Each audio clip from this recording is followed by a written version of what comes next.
Kebanyakan daripada jemaah-jemaah yang dekat depan saya ni, Duyufur Rahman, bakal-bakal tamu Allah, insya-Allah akan masuk ke Mekah dahulu. Kecuali satu grup yang masuk Madinah, betul? Ada kan masuk Madinah? Dan 11 kan? 10 tak apa, nanti kita pergi lagi sekali lagi. Cuma ambil yang umrah. Cerita dia daripada Malaysia lagi. Perkara pertama, saya nak ceritakan perjalanan kita daripada dekat rumah lagi. Untuk jemaah semua yang masuk ke Mekah, turun ke Jeddah, pergi ke Mekah,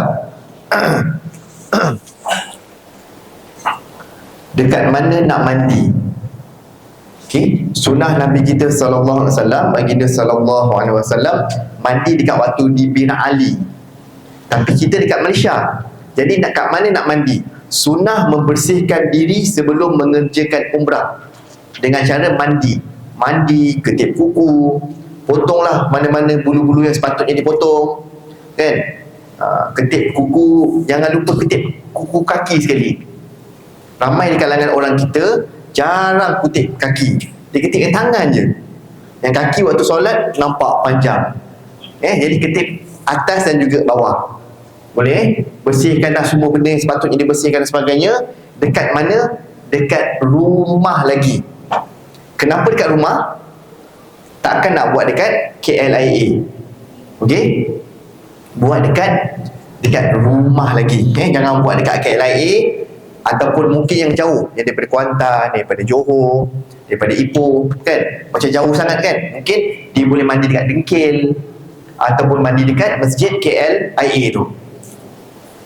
Mandi siap-siap, mandi dan berwangi-wangian. Tetapi wangian-wangian tersebut jangan sampai terkena pada kain ihram. Senang tak? Susah tau. Maksudnya pakai yang cukup sekadar je. Contoh, yang lelaki pakai ihram dekat KLIA, nak mandi dekat rumah atau pakai daripada rumah lagi, boleh memakai cukup deodoran cukup. Yang wanita nak pakai minyak wangi boleh, tapi pada badan. Jangan sampai terkena pada pakaian. Susah kan? Maksudnya apa? Boleh pakai tapi sikit je. Maksudnya, bila lalu atas kapal terbang, dalam kapal terbang, kan, abang duduk kat sebelah, ada jemaah wanita yang lalu. Kita kenal dia sebagai jemaah wanita. Macam tak tengok lah. Oh, okey, jemaah wanita. Jangan sampai jemaah wanita lalu, kita tulis, pramugari ni. Faham tak? Pramugari kalau lalu kan wangi, minyak wangi dia. Jadi jangan sampai macam itu. Maksudnya, yang wanita cukup pakai sekadar yang, apa bahasa Melayu lah? Bahasa Arab, hafif. Light. Bahasa Arab hafif. Bahasa orang putih light. Maksudnya bahasa Melayu apa? Lembut. Semua. Pakailah asas lah, benda-benda biasa. Jangan sampai terkena pada pakaian ihram. Yang lelaki pun sama. Jadi pakaian ihram tu sendiri jangan dibasuh menggunakan sabun. Okey, bersihlah. Sabun macam saya sabun, lepas tu saya basuh kali kedua dengan air biasa supaya dia bersih dan tak bau. Jangan gunakan yang softlan ataupun yang downy, lagi-lagi yang warna merah tu atau warna gold. Memang bau dia memang sangat-sangat wangi. Cukup sekadar pakaian bayu, pakaian yang basuhan biasa saja. Kemudian pergi ke KLIA. Kita minta untuk pergi 4 jam awal. 4 jam awal. Contoh flight pukul 4, ada dekat KLIA jam 12 tengah hari. Kalau yang kena hari Jumaat tu macam mana? Tak payah soal Jumaat. Nanti cerita Jumaat. Okey, kita bila mana kita keluar, nak ada kat KLIA pukul 12 kan? Kita keluar tu niat kita memang dah musafir dah. Walaupun dalam mazhab Syafi'i perlu sebelum subuh. Kalau kata nak solat Jumaat juga pun tak ada masalah. Dekat KLIA, dekat parking dia tingkat berapa? 5. Yakin je 5, betul? Parking yang surau, solat tingkat 6. Tingkat 6 ada masjid untuk solat Jumaat. Cuma nak kena siap jamak-jamak. Siap jamak sekali. Boleh siap tu? Boleh. Kalau ada Jumaat. Jadi datang pukul 12. Untuk yang hadir pergi umrah, datang awal 4 jam sebelum. Bagi yang hantar Contoh mak kita, makcik kita pertama kali pergi, kan ramai orang kan akan hantar, betul, akan hantar sebagainya. Kalau boleh suruh dia datang lewat sikit, kecuali memang yang bawa kereta tu. Kenapa lewat? Kita yang pergi ni semangat, nak menunggu 4 jam tu tak ada masalah, memang tak ada masalah. Nak naik kapal terbang kejap lagi. Orang yang hantar kita ni nak tunggu 4 jam tu, dia fikir macam-macam. Dia fikir, tambang, bayar parking kat lain mahal, berapa ringgit kan? Dia fikir, kenapa lama sangat, macam-macam. Kadang-kadang keluarga kita yang mula rasa marah, datang jumpa kat staff MKM, dia beritahu, kenapa tak terbang-terbang lagi, kan? Macam naik bas pula kan. Jadi tolong yang hantar tu kalau boleh datang lewat sedikit. Kita pula yang pergi ni, yang dah hantar tu, sebelum balik kan, biasanya kita pergi umrah, orang salam kita kan, ulur duit, betul ke tak ada? Kan malam salam cocok, salam keruk kan, kirim doa, kirim salam apa sebagainya. Duit yang ada tu tolong catatkan, tulis nama, balik nanti jangan lupa belikan mereka something. Kalau tidak, 5 tahun cerita tak habis kan. Pak Mat, Pak Angah pergi umrah, aku hantar, ya buat kenduri, aku bagi duit 100 rial, balik apa pun tak beli. Betul. Dan lagi orang kat kampung, dia bercerita 5 tahun tak habis pergi umrah ni pasal. Kita pula, anak-anak kita kan, adik-adik kita yang hantar dekat airport tu, sebelum balik kita dulu ada RM50 nak ambil buat bayar parking. Betul, saya kalau balik hantar jemaah dekat parking tu, kadang-kadang saya tengok ada antara keluarga-keluarga yang nak bayar parking, duit tak cukup. Kita syok pergi umrah terbangan, dia pun syok hantar kita daripada Jenjarum lah, daripada Dengkil lah kan, nak bayar parking tunggu 4 jam, parking RM5, RM20, duit tak cukup nak bayar parking. Dia ingat dia bayar parking dekat apa nama, mall biasa RM2, RM3, bayar parking dia mahal. Benda-benda tu saya selalu tekankan. Sebab saya tengok dekat KLIA tu, waktu nak bayar parking tu, saya tunggu situ, kami selalu tunggu kat situ, sebab kami nak tunggu barang-barang siap semua kan.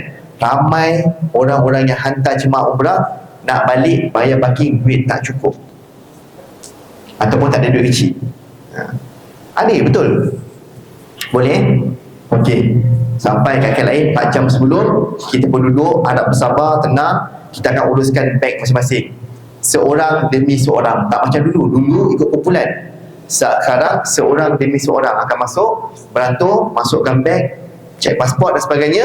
Kemudian ada taklimat, akan masuk ke kapal terbang. Okey, naik kapal terbang. Sehari sebelum kita terbang, pasport kita akan dihantar ke KLIA terlebih dahulu untuk dapatkan SIM. Kita pun ikutlah, ikat getah, ikut suami isteri, anak, 4 orang pergi, berdua, 3, bertiga, letaklah ikat, bagi tahulah kat kaunter, ni saudara, ni adik-beradik, ini apa. Okey, dia pun kumpulkan pasport kita dengan travel lain, lebih kurang 280 lebih jemaah yang terbang. Dia pun buka, ada kemungkinan pasport kita terasing. Jadi waktu sampai nak duduk tu, akan ada duduk yang berlainan lah. Faham tak? Mungkin akak tak duduk sebelah anaknya kan. Biasa suami dia relax dia tak ada masalah. Dia dapat duduk mana-mana, belakang ke, seorang ke, mana-mana, sebelah siapa pun dia tak kisah. Isteri akan menggagau macam ni. Tengok, bang macam mana bang? Okey, duduk sebelah lelaki, okey. Tak, benda ni memang sering terjadi. Macam balik lagi masalah. Balik, orang Arab dia tak peduli, cakaplah apa pun. Baru-baru ni saya balik ni, semua terabur. Akak kat sebelah tu tengok suami dia, jangan risaulah yang abang duduk depan, laki lah. Dia cakap sebelah saya, laki dia cakap nak balik umrah dan sebagainya.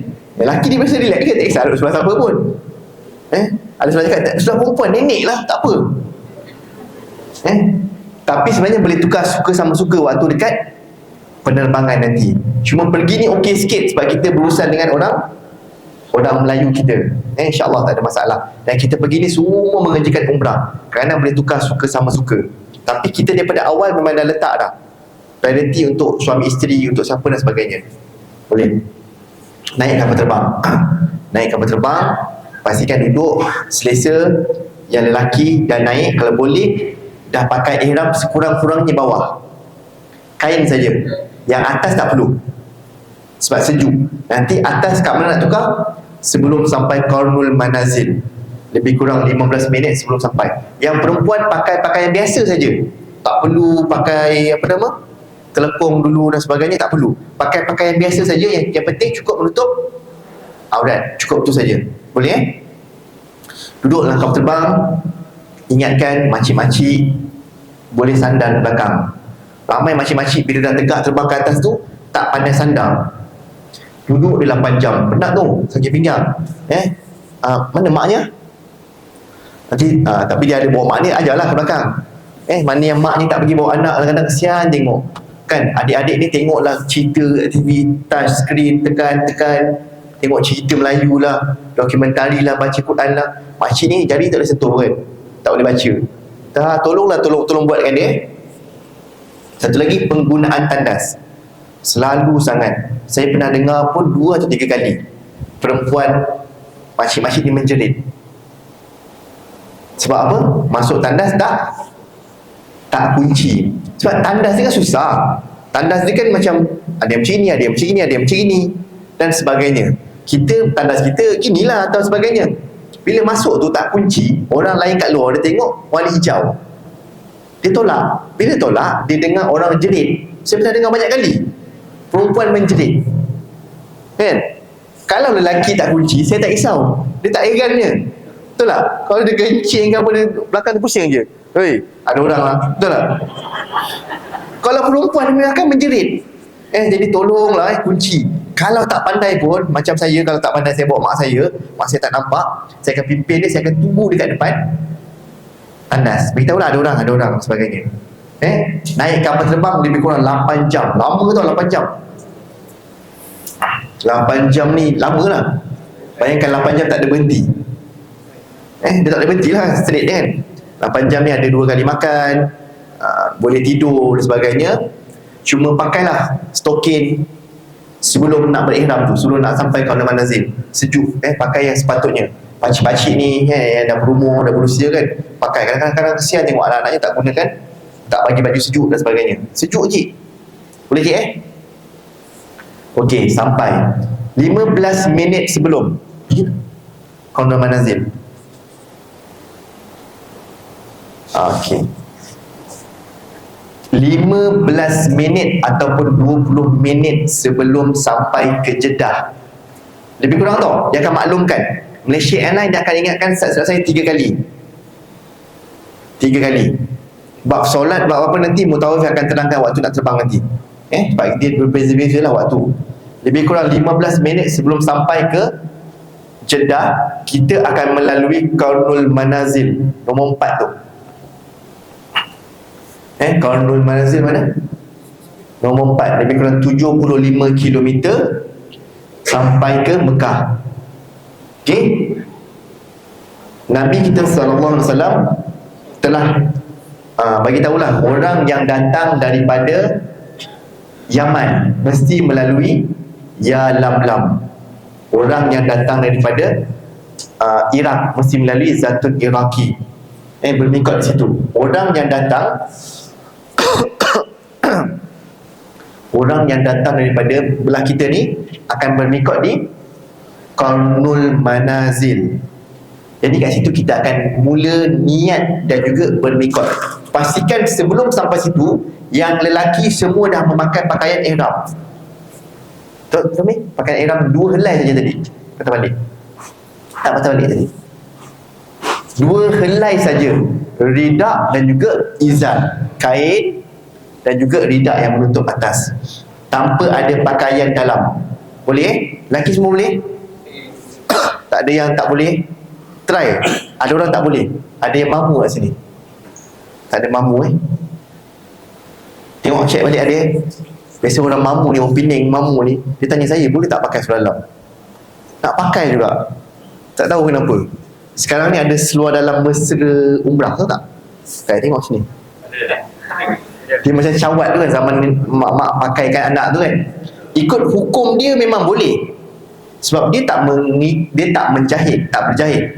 Tapi ikut sunnahnya, Nabi kita SAW cuma memakai 2 helai ni saja. cukuplah pakai 2 helai. Adapun nak pakai tali pinggang, boleh, tak ada masalah, terutama bagi yang ada perut. Tolong adik tu ketawa ada perut. Laki yang macam pakcik ni dah tak ada kan, tak perlu pakai. Kalau tidak, kalau pakai lagi susah sebenarnya. Yang tak ada tu, yang ada perut sila pakai. Semua ada perut, maksudnya ada perut lah laki. Tak kisahlah perut macam mana, takut jatuh terburai. Pastikan selipar semuanya perlu menampakkan pada kebanyakan kaki. Maksudnya paling faham, paling simple, selipar Jepun tu lah. Tak kisahlah selipar macam mana ke Jepun ke Korea sebagainya, tapi perlu menampakkan keseluruhan jari-jari, ujung, buku lali dan sebagainya. Yang wanita, pakaian menutup aurat, simple saja, pakai pakaian. Tapi jangan macam ni, pergi jangan macam ni, pergi macam ni. Nanti kat Mekah nanti baru tukar apa? Baru tukar SK. SK dark. Satu lagi apa? Nelofa pun dah mula kan. Nelofa ada je dia, keluaran terbaru dia. Sempat bilik, sempat mandi. Kita akan pastikan jemaah boleh mandi, boleh tukar apa semua. Kalau ada setengah waktu tu boleh tidur. Dia sampai awal, dia kena buat malam, dia kena boleh tidur lagi. Tapi kebanyakannya sempatlah untuk siap-siap. Okey? Dekat mikot tadi. Sampai dekat mikot, semua ada buku ni tak? Ada yang tak ada? Saya minta semua tengok buku. Jangan tengok sini sangat. Sebabnya ada buat apa? Jam tak apa. Boleh? Mi tolong Mi. Kalau buku ni saya tak buka sekarang, apa jadi? Tak tulis. Memang jemaah kena pula tinggal dalam handbag. Doktor tinggal handbag. Nanti pergi pakai bag macam ni kan. Dia tak bawa. Dah balik umrah kan. Dia tengok, MKM ada bagi buku. Jadi saya minta kalau boleh buku ni jadi peneman kita sepanjang umrah, dan kita catat atau tulis sikit. Dekat mana-mana. Bagi kakak. Kakak boleh tulis. Kena bagi suami yang tulis. Tak kisah. Kita tengok pada muka surat.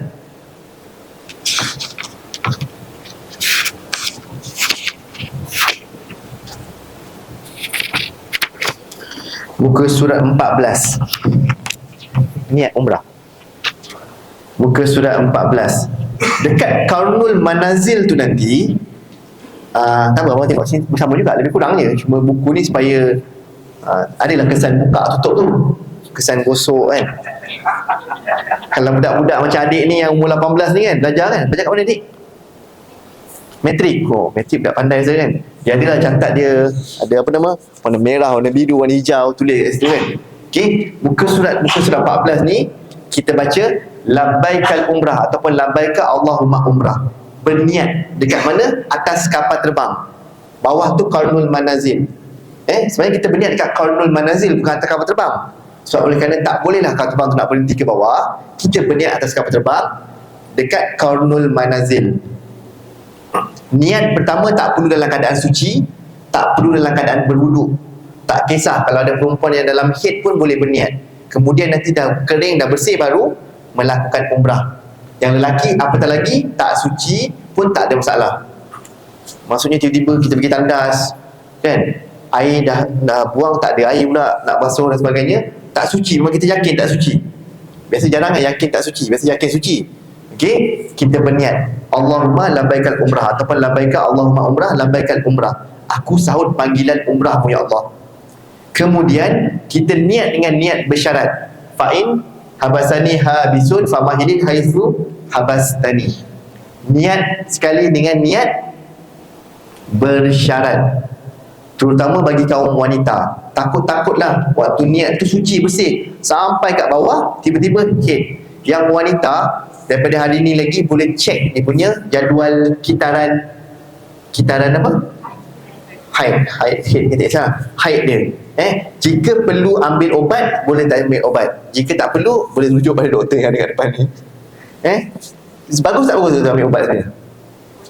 Boleh. Bagus ke tak bagus?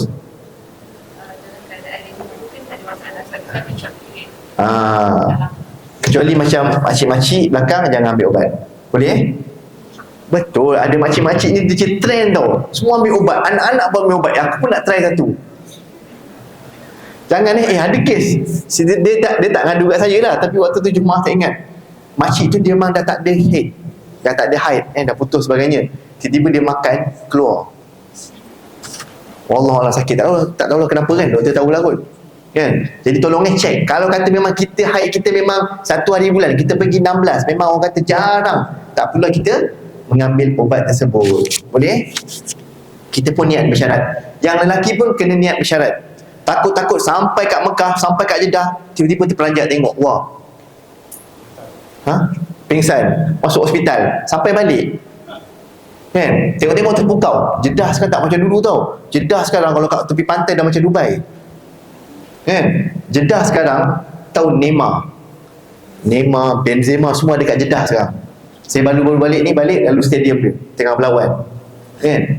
Lain, dah tak sama macam dulu dah. Arab Saudi sekarang dah apa? Menuju ke apa? Tak adalah, kalau dia tak buat, tak adalah kiamat kan? Betul tak? Dia kenalah. Bangunan-bangunan tinggi memang kena buat. Kalau tak buat, tak adalah tanda-tanda kiamat tu. Okey, niat bersyarat sekali. Lepas niat bersyarat, kita terus bertalbiyah. Labbaik Allahumma labbaik, labbaik la syarika lak labbaik, innal hamda wan ni'mata laka wal mulk la syarika lak. Kan? Tak kisahlah bertalbiyah macam mana pun, ataupun talbiyah macam raihan, lagu raihan dan sebagainya. Bila mana kita berniat, kita niat bersyarat, kemudian kita bertalbiyah, automatiknya kita dalam keadaan berihram, kita dalam keadaan bermuhrim. Ada perkara-perkara yang tak boleh nak kita lakukan. Antaranya, tak boleh nak mencukur atau memotong rambut. Muka surat 16 tu. Muka surat 16 tu. Tukar ni. Larangan-larangan ihram. Tak boleh nak mencukur apa-apa daripada hujung rambut sampai hujung kaki. Tak boleh ditanggalkan dengan sengaja. Kalau tertanggal, tercabut dan sebagainya, biarkan. Contohnya macam rambut abang ni, rambutnya pendek bang, betul? Mana isteri bang? Mana isteri? Mata usi. Okey, contoh rambutnya pendek, confirm rambutnya pendek. Tiba-tiba dekat atas kain ihram ada nampak rambut panjang. Kan? Yang jatuh gugur. Confirm kalau tak rambut isteri, rambut pramugari lalu tadi tu. Kan dia pakai sanggul kan, terjatuh kan. Ni. Jadi jangan was-was. Ramai di kalangan lelaki yang was-was, rambut, janggut dan sebagainya. Ada tak yang suka menggigit kuku? Tak ada. Kalau ada pun saya tak mengaku kan. Kan ada yang habit suka menggigit kuku. Okey, terutama bagi orang wanita. Saya nampak selalu wanita. Lelaki ada habit yang suka main janggut. Kan macam saya ada janggut, saya suka main janggut. Ada lelaki habit dia suka tanggalkan bulu hidung. Kan main bulu hidung, ada tak? Perempuan ada tak? Tak ada jarang lah. Yang lelaki selalu ada. Dalam kereta kan, dengan traffic light tu kita tengok kat sebelah, cabut bulu hidung dan sebagainya. Tolong jangan lakukan habit-habit tersebut dengan sengaja. Bila habit tu memang sengaja lah, dia ketik kuku, dia gigit kuku sengaja, jika tertanggal akan dikenakan dam. Okey, lepas tu tidak boleh lagi memakai minyak-minyak wangi. Apa-apa minyak-minyak wangi, wangian dengan tujuan untuk berwangi-wangian. Terutama yang akak-akak ni dalam handbagnya, adik-adik dalam handbagnya ada dalam tu ada apa? Perfume dan sebagainya. Kalau boleh elakkan nanti bawa beg ni, waktu nak mengerjakan umrah tu, perfume tu letak kat beg lain. Okey, takutlah waktu tu dia gunakan, dah terbiasa. Ada orang dah terbiasa. Ada pun nak pakai hand sanitizer ke, Vaseline ke, lip balm ke, minyak cap kapak ke, minyak UI cap limau ke, apa-apa minyak, tak ada masalah. Selagi minyak tu bukan tujuan dia untuk berwangi-wangian. Betul tak? Maksudnya wangian ni minyak wangi lah. Minyak wangi. Biasa makcik-makcik ni jarang. Biasanya adik-adik, akak-akak yang muda-muda ni, yang bawah umurnya 40 kan, memang akan ada dalam handbag dia. Dia biasa dalam handbag dia ada yang kecil. Kat rumah dia ada yang besar. Yang besar tu, dalam handbag dia ada yang kecil, yang pocket punya. Betul adik Betul lah, adik ni betul. Akak betul. Laki saya tak risau. Laki biasa tak ada apa, tak ada apa-apa, semuanya memang itulah dia. Lepas tu tak boleh lagi lelaki memakai apa-apa yang sarung, termasuklah kopiah kita. Yang pakcik-pakcik ni kan, haji ni kan, yang haji-haji abang mana saya tak risau. Macam haji-haji ni dah terbiasa pakai kopiah haji kan. Kopiah ni biasa dibuka bila? Mana mak haji ni? Mana mak haji ni? Cik isterinya lagi biasa dibuka waktu bila? Tidur je, tak pun mandi. Silap-silap tidur pun pakai. Mandi biasa jarang lah pakai. Betul, ramai pakcik-pakcik kita kopiah tu dia pakai hanya dibuka waktu mandi dan juga tidur. Tidur pun kadang pun cari kopiah, banyak cari kopiah. Baguslah, alhamdulillah. Cumanya waktu ni nanti tak boleh lagi memakai atau menutup kepala. Walhal menutup dengan kain ihram sekalipun tak boleh. Yang wanita sila menutup kepala. Boleh. Ketahulah kau. Betul lah. Tak boleh lagi memburu binatang, jaranglah. Tak boleh lagi melakukan nikah, bersama nikah. Yang pergi suami isteri tak boleh bersama isteri, bercumbu dan sebagainya. Tak boleh sampai tahallul nanti. Selesai, turun dekat Jeddah. Yang turun kat Madinah tak ada masalah. Yang Madinah mudah. Pak dia akan masuk ke Madinah dulu, pergi Mekah, turun dekat Jeddah. Buat pengetahuan jemaah, Jeddah dengan Mekah merupakan dua bandar yang berbeza. Jauh dia lebih kurang 66 km. Macam lebih kurang nilai KL ada. Seremban pun. Seremban pergi ke Kuala Lumpur. Dua bandar yang berbeza, dua wilayah berbeza, dua bandar, datuk bandar yang berbeza dan sebagainya. Sampai dekat airport Jeddah. Turun dekat airport Jeddah, masuk dekat kaunter, naik train. Kat sana ada train tau. KLIA tak ada train. KLIA train dia rosak. Dia kata 2 tahun baru siap. Tak, dia tak jumpa spare part dia. Lama dia kata. Betul, saya tanya dia kata 2 spare part tak jumpa. Tahun 98 kan lama. Naik bas nanti. Sampai naik train, keluar kat immigration. Sampai je kat immigration Beratuk, alhamdulillah tak macam dulu. Dulu kaunter sikit yang buka. Sekarang lebih banyak daripada Malaysia. Malaysia kalau buka sikit, sekarang kat sana buka, hampir semua buka. Dan kebanyakan yang jaga sekarang wanita. Tak macam dulu. Laki ada, wanita pun ada. Bila sampai wanita jaga, biasanya jemaah akan tanya saya. Sekarang dah kurang tanyalah bila saya dah beritahu dalam ni. Ustaz, diorang ni mazhab apa? Kenapa? Kebanyakan wanita semuanya rambutnya terjojol ke bawah. Rambutnya separuh je pakai. Macam kumpulan Al-Mizan tu, Jawahir Al-Mizan kan. Dia tak ada mazhab tu, memang fashion dia. Jadi jangan tanya tolong jangan tanya.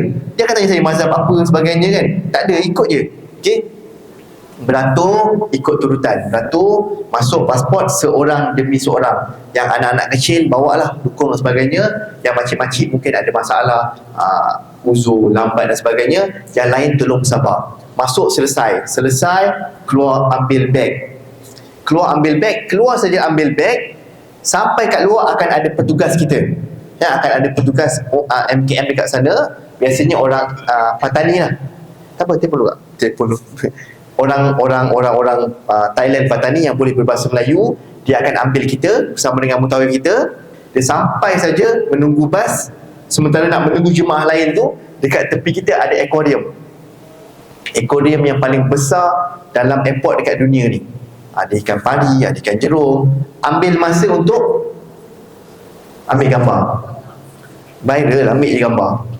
Tak kisah dalam ihram, bukan dia salah pun ambil gambar. Sebab nanti balik, dia tanya saya balik, Ustaz, itu hari kita balik tak ada akuarium ke? Yang kita balik daripada Madinah, tadi kat Jeddah dah jumpa akuarium sekali tu je. Ramai orang ambil gambar. Ambil gambar tak ada masalah. Cuma janganlah ambil buat TikTok, buat live dan sebagainya. Just ambil gambar buat kenangan berada dekat akuarium tersebut. Tapi adik-adik jangan masuk dalam akuarium tu. Boleh? Selesai naik bas. Daripada Mekah ke Amman dia tak ada train ni? Daripada mana? Jeddah. Jeddah. Ada, tapi naik 2-3 kali naik bas. Saya syorkan lebih baik naik bas daripada naik train. Naik train banyak kerja. Bayangkan dari hotel, balik dari hotel, naik bas, turun kat tempat train, jalan kaki, jauh macam mana kita fikir. Tapi naik train, balik sampai naik lagi, jalan kaki. Lepas tu naik bas, lepas tu sampai ke hotel. Naik bas daripada depan hotel sampai depan hotel. Senang je. Iya. Cuma naik train nampak kelas sikit lah, macam oh naik train kan. Bagi yang pertama kali saya syorkan naik bas. Bagi yang dah pernah pergi boleh naik train. Dan Madinah pun sama. Betul. Memang lain lagi kalau ada yang susah nak berjalan, slow berjalan, saya syorkan lebih baik naik bas. Ramai makcik-makcik yang lama sangat menunggu kat train tu. Daripada train tu, daripada sini pergi ke train dekat 400 meter nak kena berjalan. Jauh sangat. Tapi tak salah, nak naik pun tak ada masalah, cuma kena beritahu awal lah. Jeddah sampai ke Mekah naik bas dalam keadaan berihram, bertalbiyah tau, labbaik Allahumma labbaik, labbaik la syarika lak labbaik, innal hamda wa ni'mata laka wal mulk la syarika lak. Tahu? Diriwayatkan seorang sahabat yang lain bertalbiyah sampai tak dengar suara dia. Maksudnya dia tak ada benda lain nak buat. Talbiyah ni apa yang istimewanya kan? Dia tak ada waktu lepas raya, dia tak ada waktu bulan Ramadan, waktu solat tarawih, waktu lepas solat tak ada. Dia talbiyah cuma ada waktu tu je. Waktu kita berniat sampailah kita melihat Kaabah sebelum nak mengerjakan tawaf. Jadi bertalbiyahlah sebanyak-banyak mungkin. Cuba kita talbiyah tadi. Bila kita bertalbiyah ni, labbaik Allahumma labbaik, daku datang menyahut panggilan-Mu ya Allah. Kita baca bagi faham sekali dengan maksud dia. Bila kita faham maksud dia tu, apa yang kita rasa sebenarnya? Aku datang ni sebenarnya menyahut panggilan-Mu ya Allah. Nabi Ibrahim AS bila mana dia membangunkan Mekah, dia menyuruh umat manusia, bukan umat Islam, umat manusia untuk datang ke Mekah. Sampai sekarang barulah kita sampai seruan tu. Bila sampai seruan tu kita pergi, sebenarnya kita pergi ni jangan kata sebab kita ikut MKM, jangan kata sebab kita ikut suami kita, jangan kata sebab kita ikut mak kita, jangan kata sebab kita dapat duit EPF lah, getah harga naik dan sebagainya. Sebenarnya Allah yang panggil kita. Waktu ni kalau kita betul-betul faham dengan maksud dia, pasti ramai yang menitiskan air mata. Adik pergi dorang adik-adik pimpinlah tangan adik-adik dorang. Menangis, ramai yang menangis kan? Betul rasa ya Allah, aku datang ni menyahut panggilan-Mu ya Allah. Yang hari ni datang sebab kita nak pergi umrah. Bila kita baca talbiyah ni kat sana, rupanya kita datang tu sebab Allah yang jemput kita ke rumahnya, antara yang paling special Masjidil Haram, masjid yang paling utama. Allah jemput kita. Dekat Malaysia ni ramai orang kaya, tak dinafikan. Ramai orang yang sihat, ramai orang yang ada masa, belum tentu lagi dipanggil. Ada orang tu kita tengok dia kerja biasa-biasa je, tapi tiap-tiap tahun dia pergi umrah. Tak percaya, tanyalah orang yang pernah pergi umrah ni, kenapa nak pergi umrah lagi? Betul tak? Rindu kan? Rasa memang nak tahu, pergi dulu. Okay. Sampai dekat Jeddah, naik bas pergi ke Mekah. Sampai dekat Mekah, lebih kurang perjalanan 1 jam. Lebih kurang lah 1 jam. Boleh lihat nanti Mutawif akan beritahu.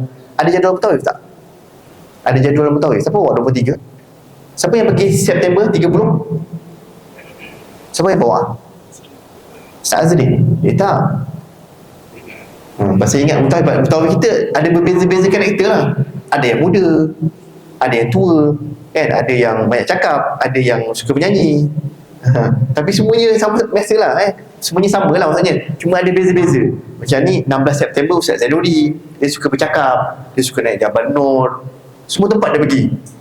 Ada setengah Mutawif tu, Ustaz kita naik Jabal Nur boleh? Boleh, jom. Tapi yang penting, yang utama, semua yang ada dalam jadual kita ikut. Itu yang paling utama. Sampai dekat Mekah, kita turun, kita akan masuk hotel apa dia? Semua dapat hotel Moving Peak, betul? Kan ada package yang bukan Moving Peak. Hotel mana? Mekah Tower. Okey, 2. Sebelah dan sebelah. Tak kisahlah, bagi saya dua tu lebih kurang sama lah. Cuma Moving Peak ni dalam Menara Jam, Mekah Tower dalam Menara Jam yang lama. Tak kisahlah, bagi saya sampai ke Mekah, dua tu pun hotel 5 star. Tak ada masalah. Masuk ke dalam, cumanya hotel 5 star ni saya ingatkan, kalau dulu jemaah Malaysia jarang duduk hotel 5 star, duduk jauh, 300 meter, 400 meter. Solat Zuhur pukul 12.30, pukul 11 dah keluar bilik. Sekarang ni Zuhur 12.30, azan dalam bilik boleh dengar, baru keluar bilik. Sampai-sampai masjid dah tutup. Sebab terlalu dekat. Bila lagi dekat, lagi lambatlah kita pergi. Bila jauh, itu antara masalah dia. Saya bawa geng-geng tabligh pergi, duduk hotel Safwa, dekat. Diorang malas pergi masjid, komat baru pergi. Dah sikit dia duduk dalam bilik. Kita ni kena tipu betul lah. Asal pula, mana saya ada tipu. Kalau di Masjid Abu Bakar tu, fikir Betul. Saya cerita lagi, boleh? Ingat saya dikata kita kena tipu lah. Kena tipu dengan siapa? Bukan kau yang tipu, kita semua kena tipu dengan setan. Kan? Lagi dekat dengan masjid, lagi lambat lagi kita pergi. Dalam Safwa ada surau M1, dalam Menara Jam ada surau P9 dengan P10, dalam Mekah Tower ada surau Abu Bakar. Semua surau-surau tu menghadap ke Masjidil Haram dan berimamkan Masjidil Haram. Dan kebanyakan daripada kita bila dah tinggal kat dalam Menara Jam tu, kita akan pergi ke surau tersebut. Tak ada masalah. Dalam mazhab Syafi'i ada pendapat mengatakan jika terputus saf tidak dikira. Terputus saf ni macam mana? Ada kata terputus lah macam gini. Kalau macam gini, ternyatalah terputus saf di Masjidil Haram, di dataran tu saja. Kalau dikira terputus saf, orang yang atas tangga pun, di atas pun tak dikira. Jadi diambil pendapat bahawa selagi mana mendengar dengan jelas dan berimam yang sama dan tak terputus saf. Kan ada saf dalam bangunan tu sebagainya. Yang tak boleh, ramai di setengah di kalangan kita, terutama orang-orang yang sabadi, dia solat dalam bilik. Bilik di Menara Jam tu, dalam Mekah Tower, dalam Safwa ada suara berimamkan masjid. Dia solat dalam masjid tu seorang. Dia ikut je. Solat insya-Allah tetap sah. Bab sah tak sah ni Allah punya kerja, dia terima. Cumanya dikatakan pendapat tidak diterima sebagai solat berjamaah. Wallahu alam. Ramai yang solat sendiri begitu. Kalau tak mampu untuk masuk ke Masjidil Haram, boleh solat dekat surau-surau yang berdekatan. Surau Abu Bakar, Movenpick surau dekat P9 dan juga P10. Tak ada masalah, boleh. Tak ada masalah. Cuma kalau dapat masuk ke dalam, lebih baik datang awal. Lebih baik daripada datang lewat tapi solat dekat mana? Dataran. Dataran okey kat luar tu, tapi tak ada sejadah. Kan dia pijak-pijaknya lain dan sebagainya, solat atas selipar dan sebagainya. Standby sejadah. Boleh. Sampai dekat hotel nanti, masuk bilik, biasanya kalau saya sebagai mutawif, saya akan bagi masa jemaah 1 hingga 2 jam. Saya bagi sejam lah, pada akan jadi 2 jam. Saya bagi 2 jam mungkin lama, saya akan bagi masa 1 jam. Contohnya sampai pukul 11. InsyaAllah kita akan bagi kunci seorang satu, siap dengan bilik, siap semua masuk. Dalam masa 1 jam, jemaah akan turun dekat bawah, dekat lobi hotel dalam keadaan berwudu dan juga suci. Jemaah naik atas, boleh rehat, jangan tidur, takut tidur terlajak. Ada yang pernah buat banyak kali, dia kata tak apalah ustaz, saya tak nak buat sekarang, saya penat sangat, saya nak tidur, esok saya akan buat sendiri je, jangan risau, saya dah biasa pergi, pun tak ada masalah. Yang pertama kali kalau boleh tolong ikut, kalau boleh tolong ikut. Naik hotel, tukar tengok aja. Boleh mandi, disunahkan untuk mandi, boleh mandi dan sebagainya, ambil wudu. Yang perempuan waktu ni lah saya katakan barulah dah mandi, keluar mandi, tak boleh pakai wangi-wangian lagi, faham tak? Jadi pandai-pandai lah, mandi dan bersih-bersih sekejap je, dalam masa 2-3 jam je, insya-Allah tak ada bau apa. Mandi wangi bersih-bersih. Cumanya jangan mandi yang betul-betul. Sampai kat hotel Movenpick kat Mekah Tower, ada setengah bilik atau semua bilik adanya bathtub apa? Saya main kolam lah, dia kecil main kolam lah, kan? Jangan pergi nampak, wah hotel 5 star ada bunga-bunga, ada wangian-wangian tu begitu, sabun penuh, pergi baring dalam tu sejam boleh lama-lama. Jangan macam itu. Maksudnya mandi cukup sekadar untuk menyegarkan diri. Yang lelaki pun boleh mandi, cuma lelaki bila dah mandi tak boleh tutup kepala. Tak boleh nak tutup kepala menggunakan tola, nak bersihkan. Jadi cukup pakai tangan saja. Yang wanita tak ada masalah.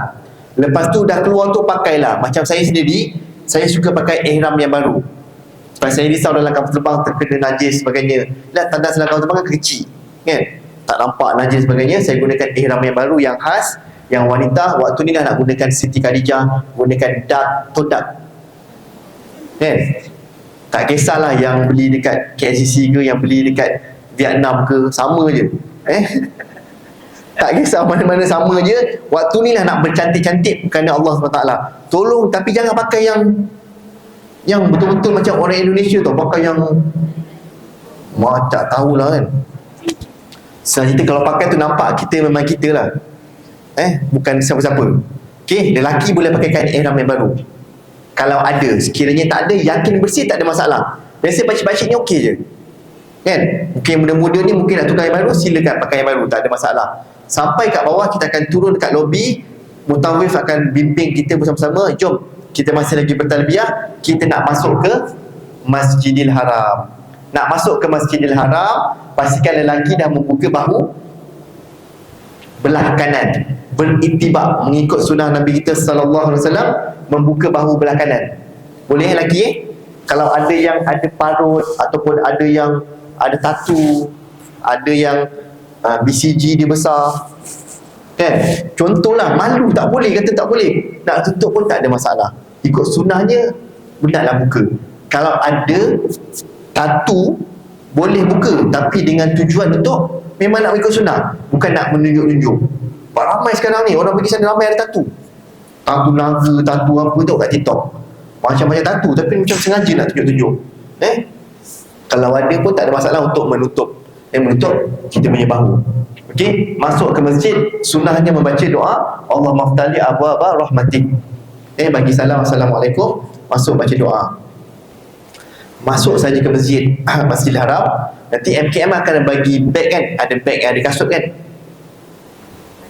Kasut tu masuk dalam beg tu, boleh? Masuk dalam, jangan tinggal kat luar, takut terlupa. Boleh bawa tawaf. Cumanya kalau boleh, kasut tu bersih lah. Bersih lah, tapi tak ada kotor pun kan. Macam saya sendiri, kalau saya pakai slipper jemput, waktu dekat Mekah kat bilik tu saya basuh sekali slipper tu. Kalau kena taik burung pun, contoh kalau kena taik burung pun, slipper tu dimasuk dalam beg kita. Jadi beg kita tu kan luarnya bersih, kena kita tak kena najis tu, faham tak? Jadi insya-Allah tak ada masalah. Contohnya kapet sejadah kita ada najis kat bawah tu, kita solat atas dia, kita solat atas sejadah, jadi tak ada masalah. Boleh okay, masuk saja Masjidil Haram. Kalau dulu kita turun tangga, naik tangga, sekarang kita turun tangga. Kita masuk saja. Siapa yang pertama kali ni angkat tangan? Lelaki? Pertama kali paling best. Masuk saja, kita akan melihat Kaabah.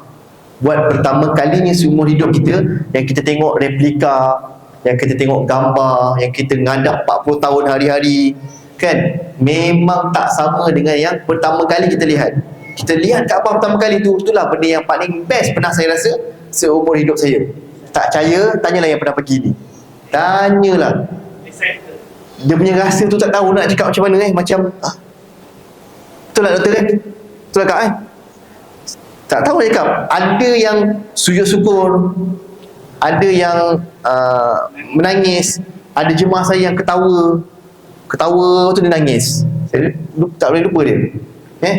Tapi sekarang ni apa yang menduga ceritakan, terutama yang muda-muda ni bagi saya bawah 50 lah kan, ramai yang terus on TikTok kat dalam TikTok terus buat live dekat Kaabah tu. Nanti dulu, kalau boleh jangan saya sampai je okey jemaah semua, saya bagi masa lebih kurang 2-3 minit nak sujud syukur, nak menangis, nak doa sebagainya, silakan. Saya lari, saya pergi minum air zam-zam. Kenapa? Saya tahu kenapa. Saya dah bagi arahan, saya lari pergi minum air zam-zam. Tahu kenapa? Kalau tidak, nanti tolong Syafiq ambil gambar, tolong semua minta tolong saya bagi kamera untuk ambil gambar. Saya memang lemah betul, takkan nak tolak kan. Tak boleh kak, haram, tak boleh kak cakap macam tu. Tak apa, nanti dulu kan. Jadi saya pun pergi minum air zam-zam. Okey, dah selesai semua, jom kita jalan, kita akan turun tangga. Saya dekat depan sekali, mutawif kat depan sekali. Kita pun akan turun untuk melakukan tawaf. Apa dimaksudkan dengan tawaf? Tawaf bermaksud mengelilingi Kaabah sebanyak 7 kali. Kursi tu pakai kita Tolong ambil kursi ni. Tak apa. Kursi depan. Tak apa. Mana maknya? Tak apa. Ya. Muka sama adik-beradik tu. Belakang akak ni adik kan? Mengelilingi Kaabah sebanyak 7 kali. Bukan tawaf 7 kali tau. Tawaf 7 kali bermaksud 49 kali.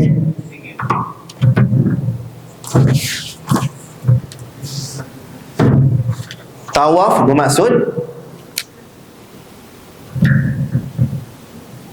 mengelilingi Kaabah sebanyak 7 kali. Sekali tawaf. Bukan bermaksud 7 kali tawaf. Kalau 7 kali tawaf, dia jadi 49 kali. Saya ada seorang kawan kat Mekah dulu, kan, dia habis tawaf sunat, dia duduk minum dengan saya. Dia bagi tahu, abang baru lepas tawaf 49 kali. Dia buat 7 sen lah, dia buat 7 sen. Hebat tak? Saya macam tinggal, hebat ni bang. Itulah. Sampai itulah pasal dia balik Malaysia. Taklah dia memang duduk Malaysia lah, dia pergi umrah lah, kan? Dia jadi mat kilau. Siapa dia? Mat kilau siapa? Ali Putra. Jadi macam dia hebat fit kan, tawaf 49 kali. Saya tengok apa, hebat dia bang. Jalan kaki. Dia hebat. Dia kadang-kadang 4 hari pergi Madinah. Pergi Madinah solat Jumaat dia. Kita solat Jumaat kat mana? Bukit Jelutong kan. Pergi masjid Shah Alam pun jarang kan. Dia solat Jumaat dekat Masjid Nabawi. Lepas tu balik.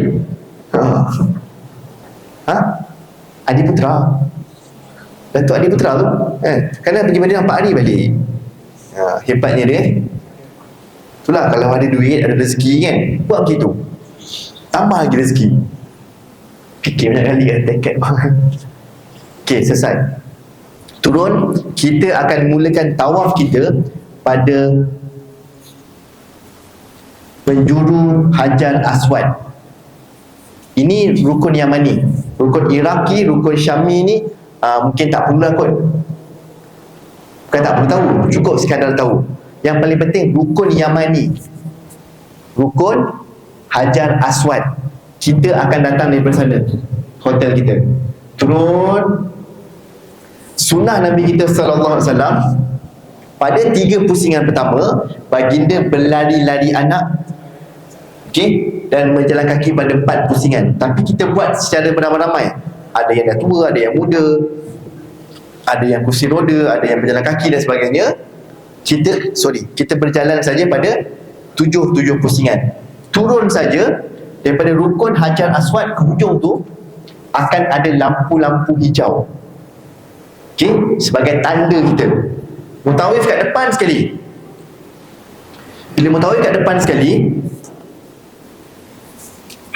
dia akan mulakan mengikut sunnahnya Nabi kita SAW mengucup Hajar Aswad. Tak mampu nak kucup. Okey? Nabi kita juga SAW pernah menggunakan tongkat dan mengucup Hajar Aswad, pun tak mampu juga. Kenapa? Sebab kita tak gunakan tongkat dan juga ramai. Jadi cukup sekadar kita mengangkat tangan, Bismillah ya Allahu Akbar. Boleh?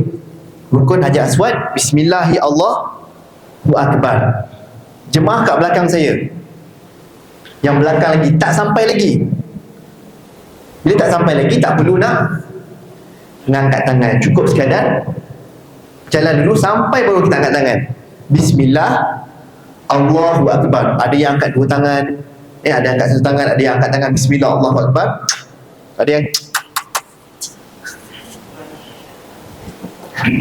Pak saya tengok macam-macam, jemaah saya cerita lah. Tapi kalau saya sendiri, cukup mengangkat tangan Bismillah Allahu Akbar. Cukup sekali saja. Boleh? Jadi pastikan yang perempuan pakai stongan. Itu stongan? Stokin tangan. Itu memang saya yang reka. Stongan, stokin tangan. Tak, saya dulu, saya suka baca buku P. Ramlee. Bukan tengok cerita memang confirm tengok. Saya baca buku dia. Dia adakan satu perkataan, panggung wayang gambar. Jadi apa? Pawagam, P. Ramlee punya idea. Jadi saya pun, apa benda saya bagi khusus stokin tangan. Saya lihat stongan. Handsaw, stongan. Tak salah. Pakai yang pastikan ni. Yang perempuan kalau boleh pakai yang macam adik ni pakai ni. Yang macam akak ni pakai. Tahu, jangan pakai yang macam yang princess tu. Tu okey, alah ada yang sampai begini. Pak dia dah, perempuan ni dia perlu menampakkan dua je, muka dengan tapak tangan, depan dan juga belakang. Ada pendapat kata depan saja, tapi kita ambil yang depan dan belakang. Kalau dalam mazhab Hanafi, ada pendapat kata kaki pun bukan aurat. Kalau tengok orang-orang India, Pakistan kadang-kadang di kaki tak aurat, maksudnya tak pakai sokin lah. Jangan kita anggap tak tutup aurat dia ni, tak Ada pendapat kata boleh, tak ada masalah. Okey, kita buat angkat tangan. Pusing. Kalau jika mampu pun, contoh kita ni Perdana Menteri yang ke-9, contoh kalau mampu dibagi kawasan pun tak boleh cium. Kenapa? Dia bagi, bukalah nak cium lah, pun tak boleh cium. Kenapa? Sebab dekat situ dah dilumurkan dengan minyak wangi, jadi tak boleh nak cium. Kita pun angkat tangan saja, bismillah, Allahu Akbar, kita pun pusing. Masa pusing tu, pastikan bahu belah kiri kita sentiasa setentang dengan Kaabah. Ada pun terpusing sikit dan sebagainya, tak ada masalah. Yang penting jangan jalan macam robot. Ingat tak waktu zaman sekolah dulu, ada kawan-kawan kita yang tak pandai berkawan. Alah, ada kawan-kawan kita yang dia tak boleh kawan, dia tak boleh masuk dia kawan. Kalau kawan dia akan jadi, kan, maksudnya dia tegak je.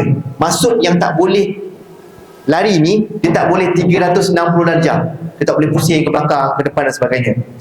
Dia pastikan setentang saja dengan Kaabah. Dan sepanjang pusingan tawaf ni, Nabi kita SAW tak pernah ajarkan apa-apa jua bacaan yang khusus, bacaan yang khas.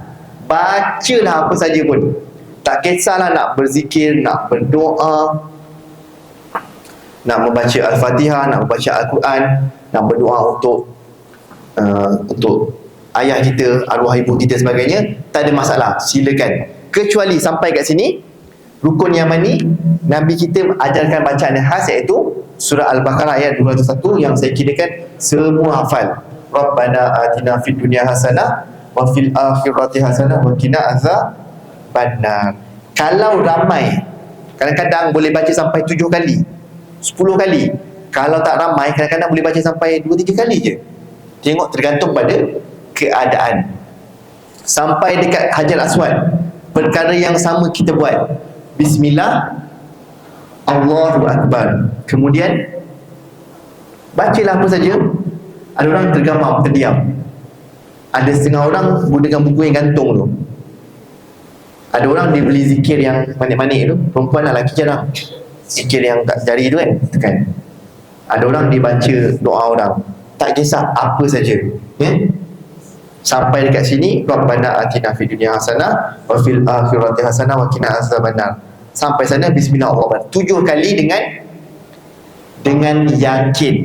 Contoh mutawif kat depan sekali. Mutawif pun pusing, 1, 2, 3, 4, 5, 6, 7, keluar. Alhamdulillah, jemaah-jemaah semua dah selesai. Tiba-tiba acik seorang ni kata, belum lagi lah ustaz, baru 6 lah. Dia tak yakin lagi, sedangkan yang lain semua yakin. Dia kena tambah 1 lagi, contoh. Okey, sekiranya mutawif pula, dia pusing, alhamdulillah kita selesai 7 kali pusingan. Belum lah ustaz, kita baru 6 lah. Dia seorang yang yakin 7. Kemungkinan memang dia yang salah. Dia kena tambah lagi sampai yakin. Boleh. Senang sangat. Nak kena ingat, ibadah umrah dan juga haji ni satu ibadah yang perbuatan, yang bacaan tu hampir tiada yang wajib, semuanya sunat. Baca lebih baiklah, maksudnya perbuatan yang ibadah yang melakukan perbuatan. Boleh?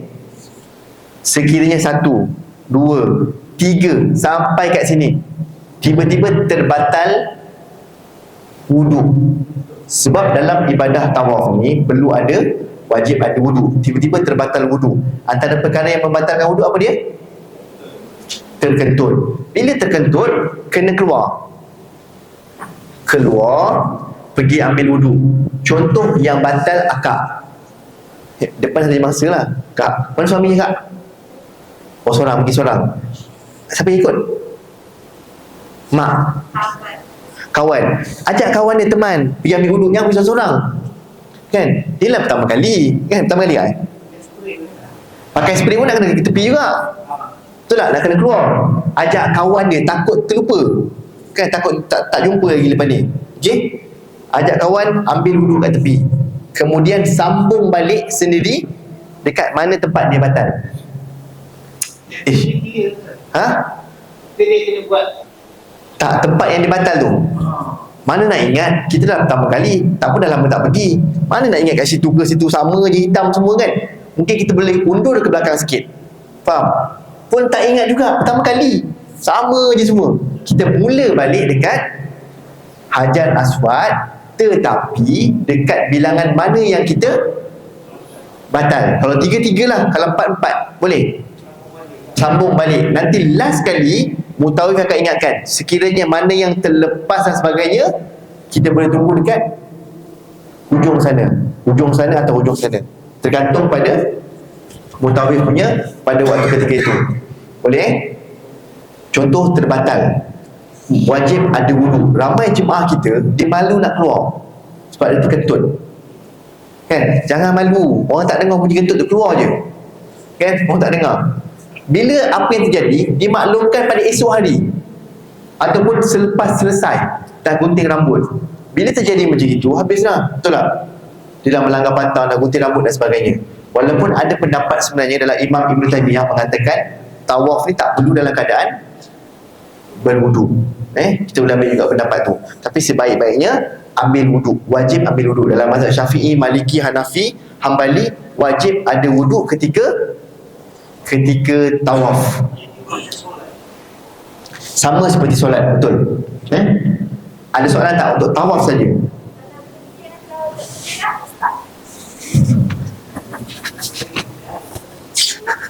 Nak pergi kencing ke ter? Kejap, kejap.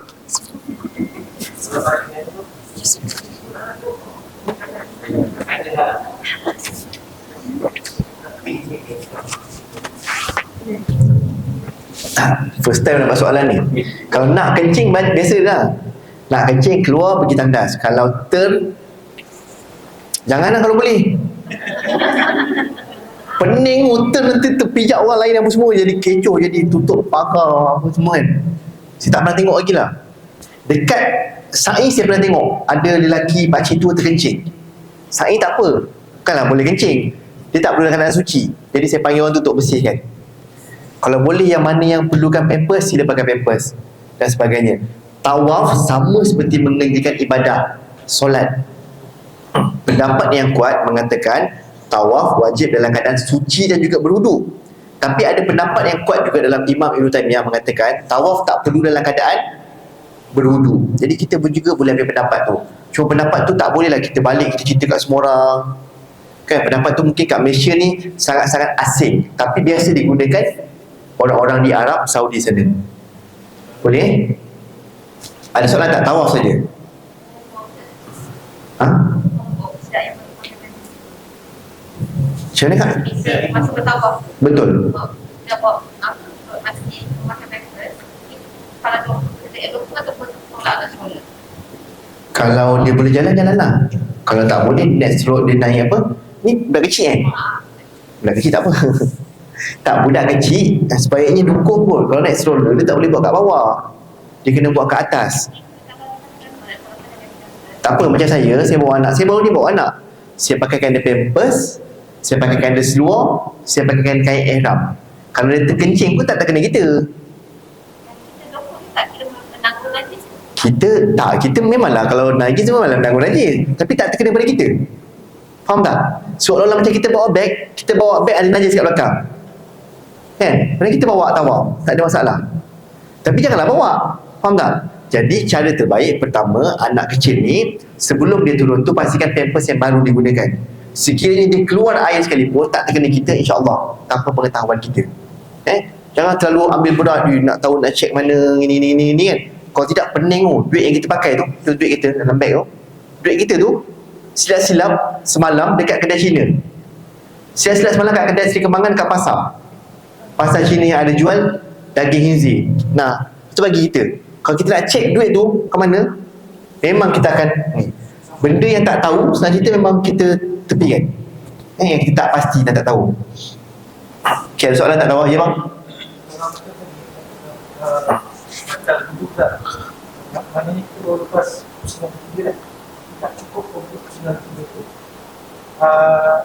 Tadi kita boleh Betul. ambil duit tu. Kita mula balik kat tempat yang kita batal tu, kalau kita ingat. Adakah dikira juga? Maknanya sampai habis. Betul, dikira. Yang penting kat sini. Tak perlu buat, tak perlu. Tak perlu. Tak perlu. Kalau ingat, tapi saya yakin memang tak ingat. Kat mana aku batal kentut nak ingat kan? Belakang sikit. Dia sambung je lah. Sambung. Kalau tak ingat juga belakang sikit, kita pertama kali, kita mula balik kat sini. Lagi selamat. Tapi pada pusingan ketiga lah. Kalau ni start pusingan kedua balik. Betul. Kalau start balik, dia kena tu 3. Betul. Kalau kita ingat orang yang kita berhenti tu, Betul. dah habis sambung 4. Betul. Kalau ingat lah, tapi saya rasa memang susah lah nak ingat.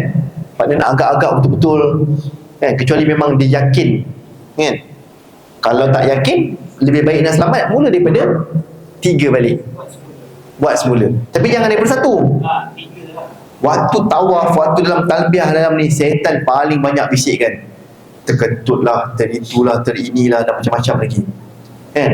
Kalau terkentut, yakin bunyi ataupun bau. Kalau tak ada, insya-Allah bukanlah tu. Ya kak? Tak akak belakang dulu. Sampai ke habis waktu di masa lagi. Itu pasal kita niat bersyarat. Okey, dalam mazhab Syafi'i, ingat perempuan dalam mazhab Syafi'i, jika head kering perlu satu masa 24 jam. Pastikan dah kering tu baru boleh buat. Dalam mazhab Hambali, kita boleh ambil pendapat dalam mazhab Hambali Imam Ahmad, waktu kering tu sekejap je. Kan dia bukan sentiasa keluar je kan. Jadi waktu kering sekejap tu, mandi, bersihkan, pakai pad pergi buat. Ada yang banyak sangat dalam mazhab, dalam Imam Ibn Taimiyah mengatakan boleh, tak ada masalah. Cuma benda ni janggal asing. Kalau saya ceritakan mungkin akan cakap tak betul lah sebagainya kan. Tapi macam saya lebih ambil pendapat dalam mazhab Imam Ahmad Hambali, mengatakan jika waktu kering, kan dia kering sekejap kan, mandi, bersih-bersihkan, pakai pad pergi buat. Macam budak. Betul. Nabi SAW melarang orang dekat dengan masjid kan, takut tertumpah. Bukan larang sebab dia haid. Nabi larang bukan sebab dia haid. Nabi larang sebab takut tertumpah. Zaman dulu tak ada pad, zaman sekarang ada pad. Jadi ulama contemporary, antaranya siapa nama, Syekh almarhum Syekh Yusuf Al-Qaradawi kan, banyak pendapat katakan boleh, tak ada masalah. Faham Kalau boleh, sebaik-baiknya. Kalau mengikut mazhab Syafi'i, wajib kering dalam masa 24 jam. Kering baru buat. Kalau tak mampu juga, itulah pasal kita niat bersyarat. Ya, bersyarat maksudnya terbatal lah umrah tu. Cuma tak adalah umrah untuk dia. Kena check balik. Kalau boleh, sebelum pergi tu, jumpa dengan doktor kan, tanya nasihat, minta pendapat sama ada boleh tak menggunakan ubat tersebut. Ya kak? Hujan. Hujan kita mandi hujan. Kalau hujan kita teruskan, memang mandi hujan. Alang-alang. Alang-alang hujan kan, beg ni kalau saya ke? Okey. Beg ni kena air okey. Kalau hujan kita mandi hujan. Sebab jarang hujan. Macam itu tadi kan, baru-baru tengok video kan, takut kan, peti. Apa soalan ni? Apa soalan dia? Ha? Kalau bersentuhan kulit laki perempuan, Bersentuhan kulit lelaki dan juga wanita. Yelah, faham. Biasa bersentuhan lelaki dan juga wanita. Pasti dia tak bersentuhan kulit lelaki dan wanita. Dia macam dengar kulit. Pertama, dalam mazhab Syafi'i, bersentuh dan juga lelaki dan juga wanita membatalkan wuduk. Semua orang tahu. Kita kat Malaysia dalam mazhab Syafi'i membatalkan wuduk. Dalam mazhab-mazhab lain, Maliki, Hambali, Hanafi dan sebagainya, bersentuh lelaki dan juga wanita tidak membatalkan wuduk selagi mana tiada nafsu. Kalau mazhab saya dalam Hanafi, bersentuh ada nafsu pun tak membatalkan wuduk. Okey, saya lebih berat cenderung kepada mazhab Hambali, mengatakan bersentuh lelaki dan juga wanita tanpa ada syahwat tidak membatalkan wuduk, insya-Allah. Muzakarah haji pun tiap-tiap tahun mengatakan tak perlu ambil wuduk jika terbatal, tersentuh lelaki juga wanita. Tapi janganlah bila lelaki ni dah tahu tak batal, kan, nampak perempuan Arab kita langgar.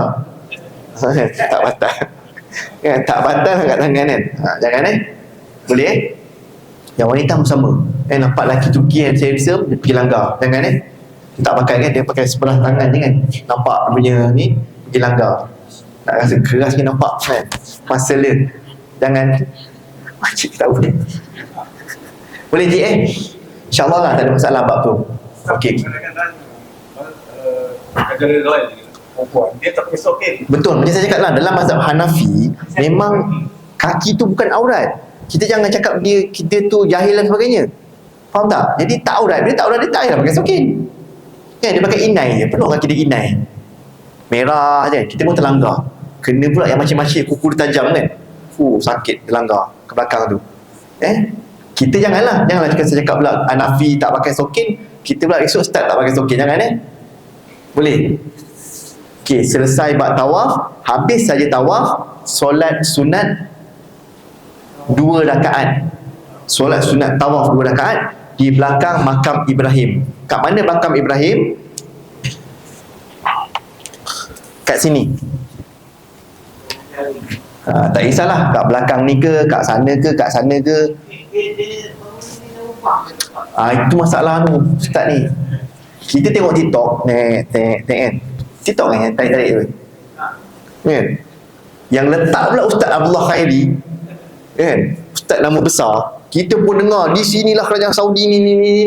Dia tak alihkan, dia suci, dia bersihkan. Sama tempat kat situ je, tak ubah pun. Lepas video tu saya pergi sana. Saya pergi sebelum haji tu ni. Sama je, tak berubah. Kat situ lah tempat dia kan. Ada pun tempat yang asal bukan kat situ pun. Tempat yang asal lebih kurang kat depan lagi, dekat je. Makam Ibrahim ni tempat berpijak Nabi Ibrahim untuk membuat Kaabah tu sendiri. Okey? Jadi tak ada masalah. Nak solat kat belakang sana ke. Cuma sebaiknya di belakang makam Ibrahim. Itu yang kadang-kadang kita tengok ada orang nak sembahyang betul-betul kat belakang tu. Tapi ada juga yang berjaya kan. Janganlah kalau boleh tempat yang sepatutnya, yang tak mengganggu orang untuk melakukan tawaf. Pada rakaat pertama kita membaca surah Al-Kafirun. Baca rakaat kedua kita membaca surah Al-Ikhlas. Ada jemaah tanya saya, tak baca Al-Fatihah ke? Sebab tak tulis kan? Selepas membaca Al-Fatihah. Betul lah, dalam tu tak tulis. Disunahkan pada solat ini membaca surah Al-Kafirun rakaat pertama, rakaat kedua. Tak baca Al-Fatihah. Boleh? Selesailah solat sunat tawaf. Habis solat sunat, jangan baca doa lama-lama. Sebab kita pergi kumpulan. Ramailah waktu ni ramai yang menangis, ramai. Tapi biasanya akan lama doa. Sebabnya ada seorang akan hilang. Setiap kali bawa mesti ada seorang, dua. Waktu tawaf ni, ada ramai jemaah yang suka ikut mutawif. Dia ikut je. Dia rapat je, yang terutama yang pertama kali. Dia rapat je, dekat yang mutawif. Mutawif tu mungkin saya betulkan beg. Dia pun angkat tangan. Kadang-kadang saya kadang-kadang saya akan panggil jemaah nak bagi rapat, jangan bagi jauh. Dia pun ikut juga. Okay? Ada setengah jemaah yang terkesima. Tengok Kaabah kan, dia hilang terus. Saya nampak dia dah potong saya dah jalan dah. Dia tu pertama kali kot. Lantak dia tak boleh buat apa. Saya nak boleh panggil pun tak boleh. Dia akan jalan pusing kan. Ada setengah jemaah dia akan khusyuk baca tu. Baca nanti orang tarik, akak dia tarik, makcik dia tarik. Rapat. Dan macam-macam jenis lagi. Okay? Jadi biasanya kalau kita pergi 45 orang, seorang akan khusyuk mana nanti. Sementara nak menunggu cari dia tu, jemaah inilah baca doa dulu kan. Sekarang ramai yang orang buat yang dulu sebelum ni ramai yang tulis kat tangan tu. Semoga semua yang datang yang membaca ni akan sampai ke sini ambil gambar. Lepas tu ada ramai juga sekarang yang buat video call. Dia video call dengan pasangan dia ataupun dengan adik-adik, jangan dengan Pak Ua tau kan. Dia tahu mak dia mana mak dia tahu. Dia buat video call dengan dia punya pasangan. Okay, selesailah kita punya tawaf. Kita pergi pada rukun yang ketiga, iaitu Sa'i. Itu sa'i. Ada orang Kelantan saya tak? Ada orang Kelantan? Seorang pun tak ada? Serius, tak ada? Orang Kelantan dia tak panggil sa'i. Tak tahu kena tanya orang Kelantan. Panggil apa tak? Tak ada eh? Tak ada. Se'e. Ya, saya dulu waktu dekat Mekah, saya tinggal dengan orang Kelantan. Jom kita pergi Se'e. Sa'i lah, tak kisahlah. Dia maksudnya sa'i. Se'e. Kita pergi sa'i. Sa'i ni di antara Bukit Safa dan juga Bukit Marwah.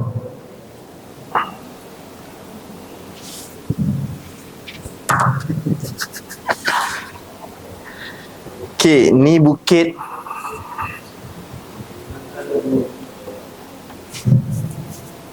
apa lagi ada? Apa lagi kita boleh guna? Sebenarnya kita ada replika tu, dalam tu semua lengkap, tapi besar. Bila saya pusing letak kat sini, jadi kecil.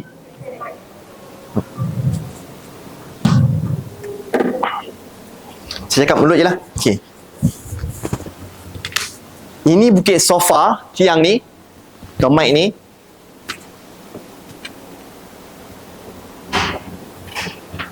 Safa ni Bukit Marwah. Okey. Di antara Bukit Safa dan Marwah ni akan ada lampu-lampu hijau. Kat sini. Kita pun selesai. Selesai tawaf. Tadi laki dah buka sebelah kan? Boleh nak tutup. Okey. Yang tadi tak tahan sangat terkentut. Kan? Dah boleh kentut. Yang tadi adik ni tiba-tiba pamper dia bocor. Kan? Terkeluar kena kita punya baju.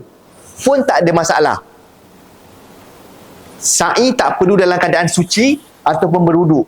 Yang tadi perempuan tiba-tiba tak ada head, bersih. Tiba-tiba ada head, pun tak ada masalah. Cumanya kalau suci lebih baik. Yang saya bagi tahu ni bukanlah bermaksud kena kotorkan. Kan? Bukanlah masuk dik kencing dik, bocor kan? Faham tak? Maksudnya kalau berlaku gitu tak ada masalah. Kita akan mulakan jalan. Kita berjalan. Tengok muka surat.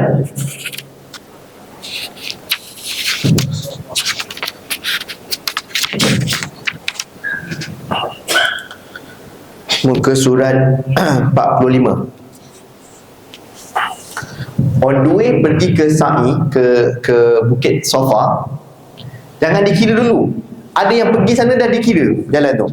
Belum lagi Di tepi Bukit Safa, Nabi kita SAW membaca apa dia? Surah Al-Baqarah ayat 158. Inna Safa wal Marwata min sya'airillah.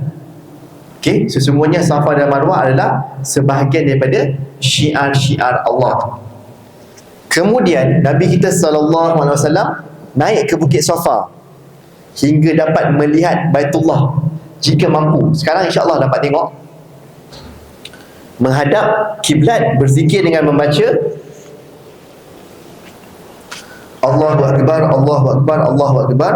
La ilaha illallah wahdahu la syarikalah, lahul mulku wal hamdu wa huwa ala kulli syai'in qadir. La ilaha illallah wahdahu anjaza wa'ada wa nasara 'abda wa hazamal ahzaba wahda. Macam takbir waktu hari raya. Dan Nabi kita sallallahu alaihi wasallam membaca 3 kali dekat atas bukit tu. Kemudian Nabi kita berdoa di antara keduanya. Okey, tak mampu, ramai sangat orang. Tak mampu, tak dapat baca pun tak ada masalah. Dapat baca lebih baik, atau sambil-sambil kita baca.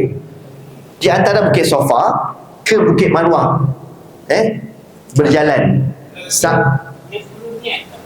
Tak perlu, dia macam ni. Nak bagi niat-niat ni, pertama, bila kita niat umrah atas kapal terbang tadi, kita niat umrah tu package sekali. Faham tak? Kita solat Allahu Akbar, kita pun berniat nak solat zuhur. Bila kita nak rukuk tu, nak turun tu, niat kita adalah untuk rukuk. Bila kita buat je tawaf, nak pergi tempat tawaf tu, niat kita untuk tawaf. Bila kita pergi saja ke sa'i, niat kita untuk melakukan sa'i. Faham tak?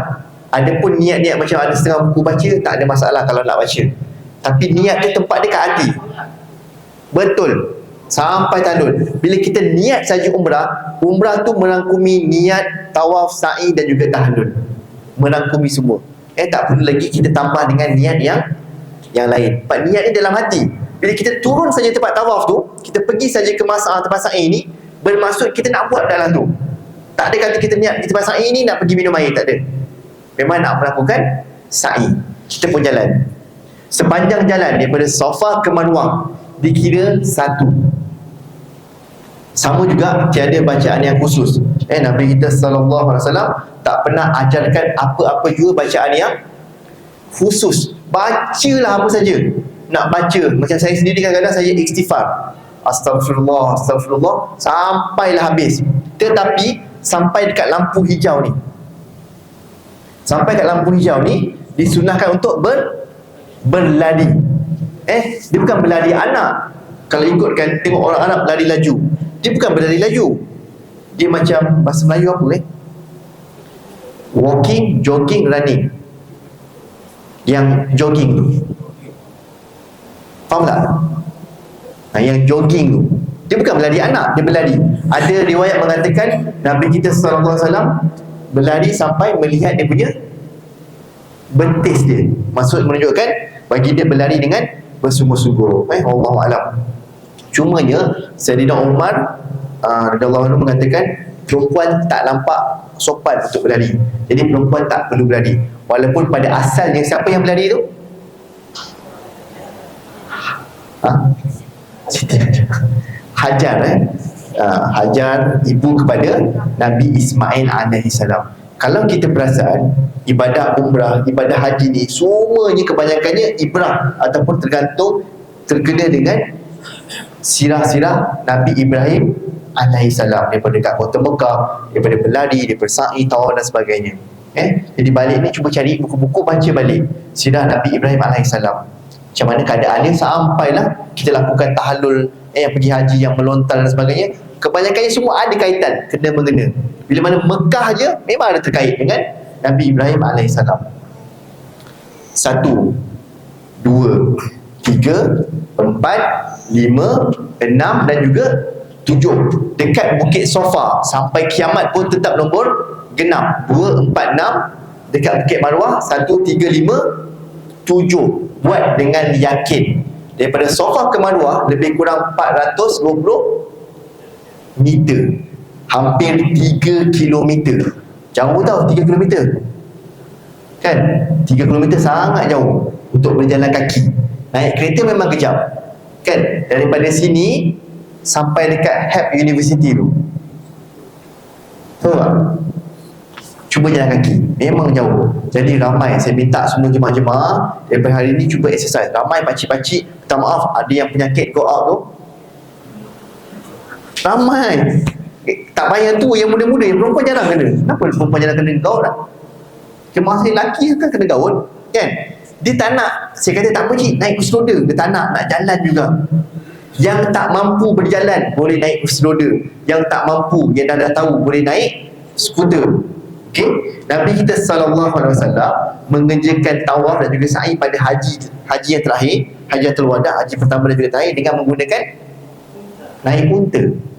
Jadi tak boleh kata yang jalan tu lebih baik daripada yang menaiki skuter, yang naik skuter lebih baik daripada berjalan. Ramai yang kata mesti nak kena duduk pijak kat tu kan? Tak ada masalah. Mana yang tak mampu, tak ada masalah. Solat tak mampu diri, boleh duduk. Tak mampu duduk, boleh baring. Tak mampu baring, boleh menggunakan mata sahaja. Bab amalan diterima, tinggi mana tingkatan dan sebagainya, hanya Allah yang mengetahui. Boleh. Sa'i ni bagi saya sangat mudah, cuma dia jarak dia masih panjang. 1, 2, 3, 4, 5, 6, 7. Dengan yakin, pastikan. Dan waktu sa'i ni boleh berhenti minum air Zam-Zam, tak perlu nak patah balik. Sa'i ni simple, tak perlu nak jalan ke depan, nak jalan ke belakang boleh, nak berjalan ke tepi boleh, nak berlari, nak pusing, nak berenang, semua boleh. Tak ada masalah. Yang penting kita melalui daripada Safa ke Bukit Marwah tu saja. Okey, dengan penuh penghayatan. Kalau tak mampu nak baca, boleh apa-apa saja. Simple sangat. 1, 2, 3, 4, 5, 6, 7. Walaupun dah diajar banyak kali, kadang-kadang ada seorang yang buat 1, 2, 3, dia jadi 14 kali. Kena pula yang buat tu time tu, waktu sa'i ni kebanyakan akan terpecah kumpulan. Mutawif bagi tahu, okey waktu sa'i ni kita buat masing-masing, nanti dah habis kita akan kumpul dekat Bukit Marwah.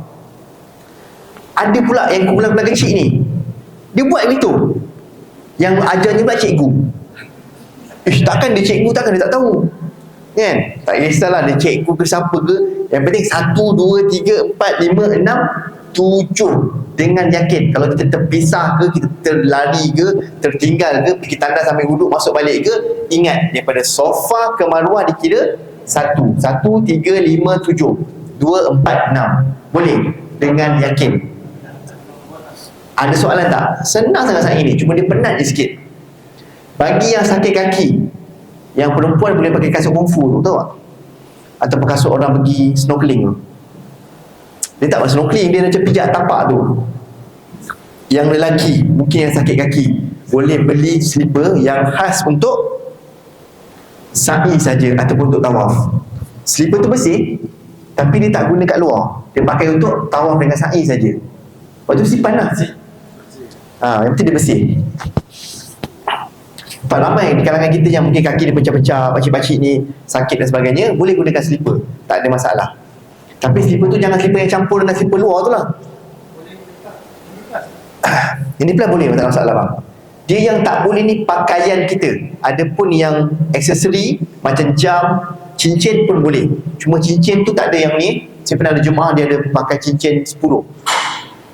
Macam Thanos tadi.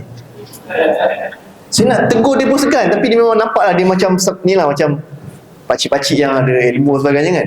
Cincin dia 10 lah. Nak tegur macam salah, macam abang 1 okey lah kan. Laki kalau dah 2, 3 pun tak sesuai, 1 okey alhamdulillah kan. Yang perempuan kalau boleh tak payahlah bawa jam tangan dia mahal-mahal. Apa nama tu? Barang kemas. Barang kemas. Barang emas sebagainya tak boleh bawa kalau boleh. Okey, ada soalan tak tu sa'i? Simple sangat sa'i ni. Boleh macam perempuan kan? Time tawaf tak boleh, time sa'i boleh. Boleh. Time sa'i boleh, nak berhenti minum, ada yang Arab tu duduk berpiknik kat tepi, nak makan gula, nak makan apa boleh. Tak, dia memang dah jalan je. Tapi janganlah makan sambil jalan, makan aiskrim jalan kan lah. Kalau yang berhenti minum tu, dia berhenti kat tepi tu, dia minum, dia sambung balik. Ada yang lapar kan, dia letak biskut. Tadi kan naik kapal terbang, dapat kacang kan, dapat kacang, dapat kek lah dalam beg ni kan. Dia sambung berhenti makan, tapi jangan jalan sambil makan. Kalau di toilet dia sambung macam mana? Sambung macam tawaf juga, sambung tempat yang sama. Tak ingat belakang sikit, tak ingat boleh balik daripada Safa ataupun Marwah. Toilet dia jauh.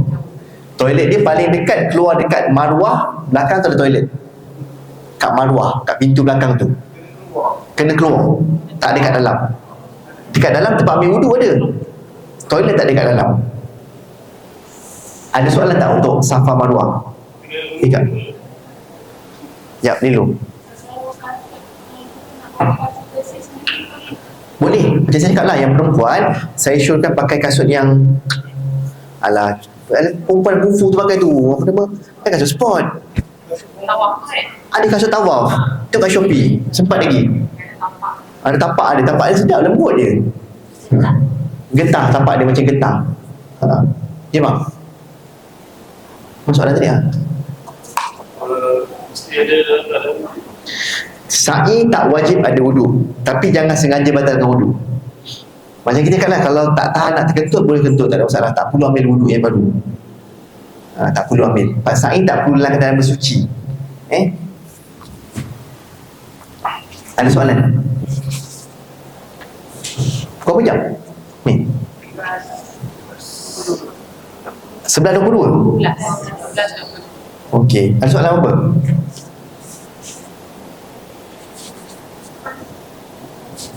Tak ada, kita pergi pada rukun yang terakhir, iaitu tahallul. Yang tadi tak boleh apa? Tak boleh bersama isteri, yang tadi tak boleh kena minyak wangi, yang tadi tak boleh itu, tak boleh ni kan, tak boleh nak, semua tak boleh nak ketik kuku, takkan nak biarkan panjang sebagainya. Macam mana nak kasih boleh? Dengan cara tahallul. Tahallul ni bermaksud melepaskan diri daripada larangan-larangan ihram dengan cara mencukur kepala ataupun menggunting rambut. Okey, Nabi kita sallallahu alaihi wasallam berdoakan 3 keberkatan bagi orang yang mukhallikin, orang yang mencukur rambut sepenuhnya. Jadi saya syorkan yang pertama kali pergi ni, kalau boleh dicukurkan rambutnya selicin-licinnya. Okey? Ataupun Nabi kita mendoakan 1 keberkatan bagi orang yang muqassirin, orang yang memendekkan rambut dia. Okey? Adapun yang wanita, takkan nak botak kepala kan? Takkan nak jadi G.I. Jane kan? Tahu G.I. Jane tak? Tak payah botakkan kepala, cukup menggunting, cekakkan rambut kat belakang, guntinglah sedikit. Ataupun ada yang gunting sedikit dan sebagainya. Walaupun ada pendapat dalam mazhab Syafi'i, bukan pendapat Imam Syafi'i, pendapat dalam mazhab Syafi'i mengatakan cukup sekadar 3 helai saja.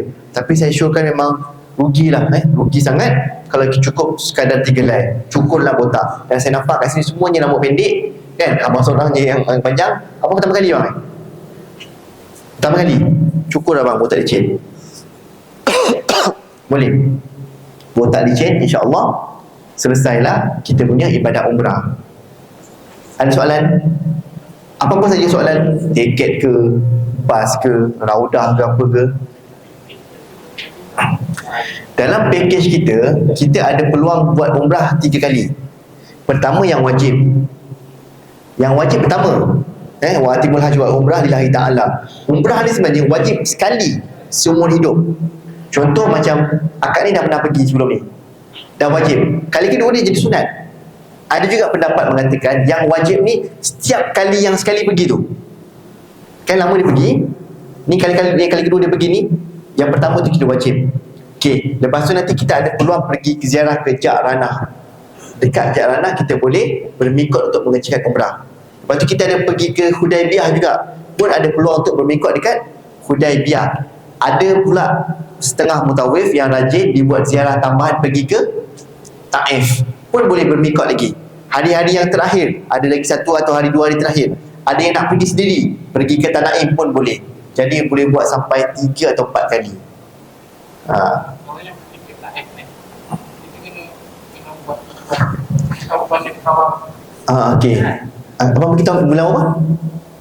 Sebab dia 2 hari tu. Okey, bab Taif. Pertama, dalam mazhab Syafi'i, siapa-siapa saja yang masuk ke kota Mekah dengan apa-apa tujuan, dia driver bas ke, dia kerja kat Menara Jam ke, dia kerja dekat Safwa ke, dia jual minyak wangi ke, dia jemaah umrah ke, dia jemaah apa pun, dia nak keluar ke Mekah, wajib dia mengerjakan tawaf wada dalam mazhab Syafi'i. Okey, dalam mazhab-mazhab lain mengatakan tawaf wada ni hanya wajib bagi orang yang mengerjakan haji sahaja. Jadi kami kat sini kami ambil penekanan bahawa pergi berziarah Taif dalam keadaan mengerjakan umrah tak wajib mengerjakan tawaf wada. Wallahu alam. Dan pendapat dia juga diambil oleh tabung haji. Usahakan tabung haji mengatakan waktu umrah tak ada masalah, tapi waktu haji memang wajib. Jadi tak ada masalah.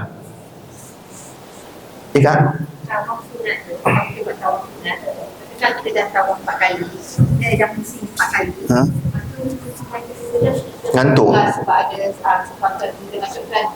Adakah dia wajib dihabiskan waktu itu juga? Tawaf sunat tak kisah. Ada orang yang malas sangat, dia buat 1 hari sekali je. 7 hari cukup habis 7. Faham tak? Tak ada masalah. Sambung balik. Tawaf sunat ni, kalau lah tak habis pun tak ada masalah. Tapi rugilah.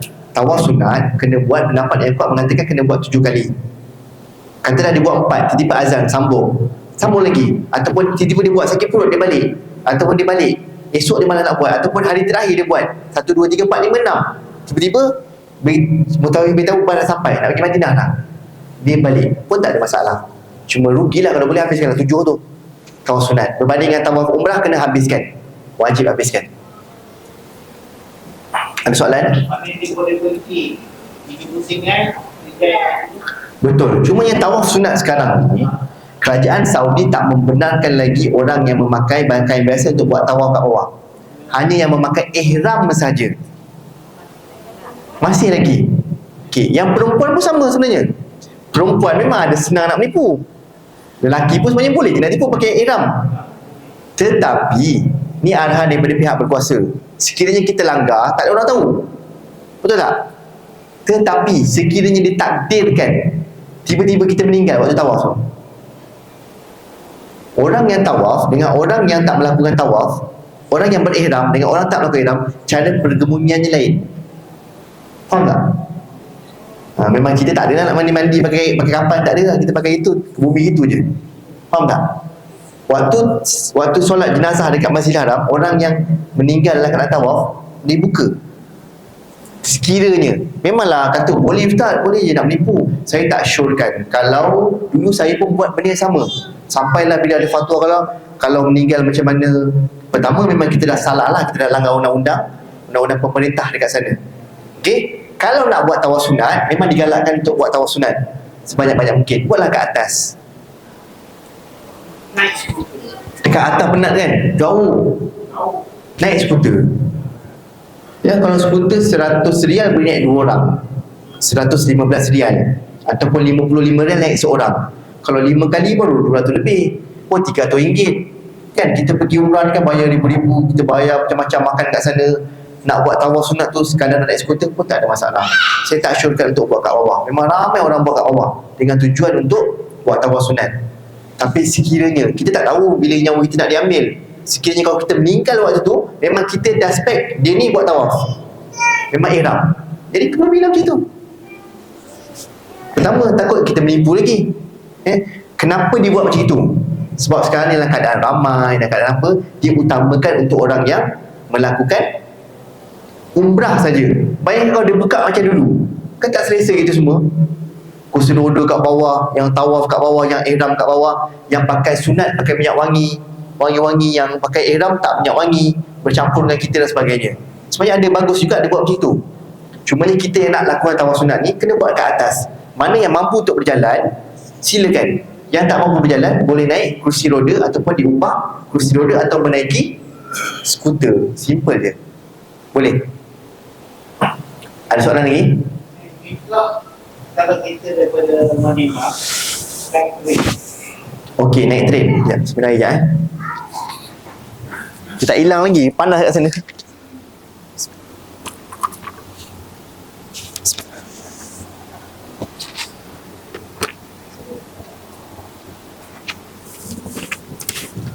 Yang daripada Madinah naik train. Naik je train, dia akan maklumkan lebih kurang 3 minit. Sekejap je dia akan melalui lintasan sama garisan dengan bin Ali. Dia akan terus berniat. Lebih kurang 3 minit. Soalan lagi? Ya kan? Okay. Pertama, badal umrah. Badal umrah ni dinisbahkan dengan badal haji. Okay, Nabi kita sallallahu alaihi wasallam membenarkan untuk kita melakukan badal haji bagi orang pertama yang telah meninggal dunia. Pertama, syarat dia. Yang kedua, dia telah meninggal dan tak pernah melakukan haji. Maksudnya kalau dia dah meninggal, dia tak pernah melakukan umrah, kita boleh buat untuk dia. Kita niatkan dia, labaikan umrah, lil, tambah lam untuk siapa? Maknanya umrah yang kedua lah. Betul.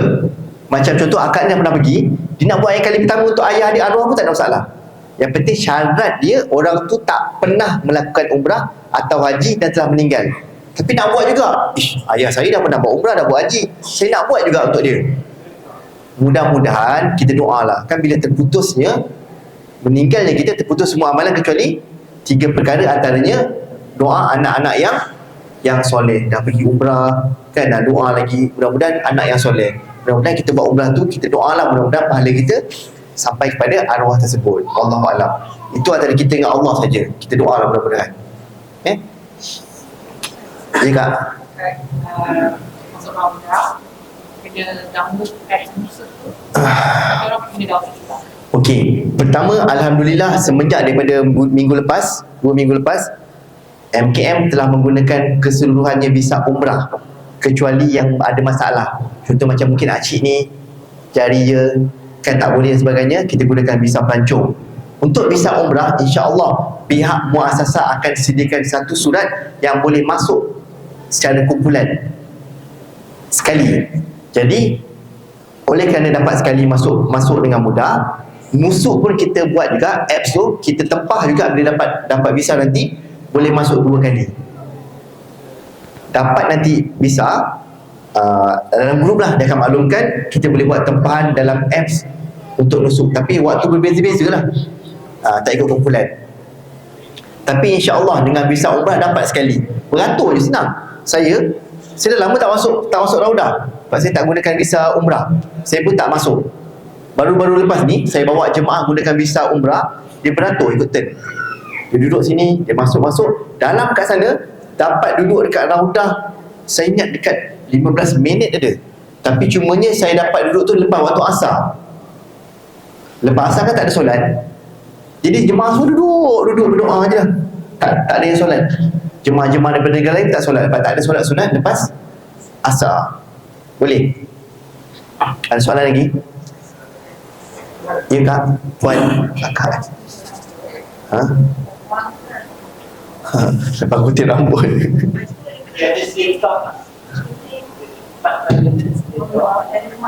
Okey, gunting bawa daripada rumah. Siapa gunting siapa? Lelaki kena pergi. Lelaki bila gunting tu nanti jangan gunting kat maruah. Macam orang lama-lama gunting sikit kat maruah kan takut lupa. InsyaAllah tak lupa. Terus pergi kedai gunting, botak kepala. Bila kita gunting saja kat maruah, telah dikira tahu lah, selesai. Habislah. Kemudian kita pergi kedai gunting, jalan, kita berbual, makan aiskrim dan sebagainya. Dah kira jadi gunting saja. Jadi gunting terus pergi ke kedai gunting, botak licin. Balik nanti bilik, isteri anak-anak perempuan yang belum digunting, tolong guntingkan dia. Jadi gunting tu boleh bawa. Macam akak dengan anaknya tak bawa siapa kan, tak ada lelaki kan. Jadi guntinglah sendiri. Kemudian yang dah gunting ni, guntinglah dia. Tak bermaksud. Orang zaman dulu tak dinafikan lah, pakcik-pakcik kita kan, jangan lupa gunting kat maruah, siap-siap, takut lupa. InsyaAllah kita kalau dah solat, kita lupa tak nak bagi salam. Dah tak akhir, jarang kita lupa. Bila tanya balik, nanti pakcik-pakcik ni kata, takutlah dalam perjalanan kita tak berjaga-jaga, terkena dan sebagainya. InsyaAllah cuba jaga. Kita daripada dalam kapal terbang, kita jaga sampailah habis sa'i tu, sikit lagi nak pergi kedai gunting. Tolong jaga sekejap je. Jaga jangan kena minyak wangi, jangan kena apa. Sampai dekat rumah, sampai kat bilik, sampai kat kedai gunting, kita pun cukurlah siap-siap. Boleh. Jadi boleh bawa gunting, tak ada masalah. Cuma gunting tu nanti naik kapal terbang, jangan letak dekat hand carry. Nanti kena rampas. Letak kat bawah. Sekarang memang tak boleh pakai mask. Dulu kan dia endemik kan. Sekarang dibenarkan balik. Baru-baru ni dibenarkan balik. Cuma ramai tak pakai. Okay. Pertama, wanita bila mana dalam keadaan ihram, dia tak boleh memakai menutup muka. Okay. Kecuali darurat. Dia sakit atau takut disakiti. Takut dia jangkit. Tak, kan ada jenis-jenis wanita yang saya jarang tengok lah. Saya tengok jenis wanita yang dia tak boleh lekang daripada doktor begitu tak? Hand sanitizer. Dia keluar je pakai, dia masuk je pakai. Dalam kereta, dia naik bawa kereta, seorang-seorang dia pakai face mask. Kan ada jenis orang macam tu kan. Apa, paranoid.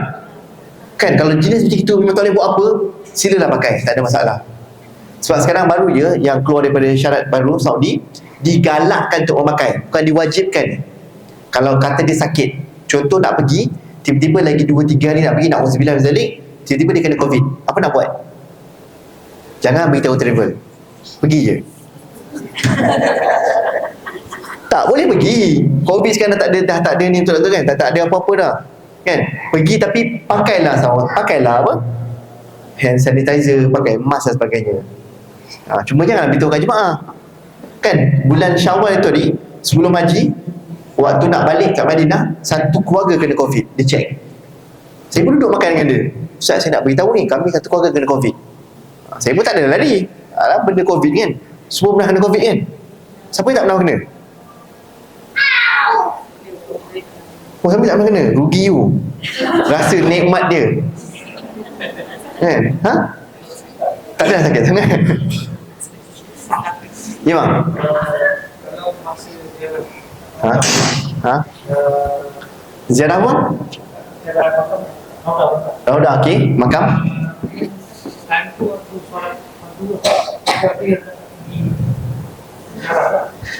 Kita okey, pertama kalau kita gunakan visa umrah, dia akan bagi waktu-waktu yang memang bukan waktu solat lah. Kalau dapat waktu nusuk tu, waktu solat, contohnya dia dapat pukul 3, kita masuk waktu asar, solat dalam Raudah, memang terus dalam tu. Cuma nak kena jaga wudu, standby dengan spray, takut-takut terbatal wudu.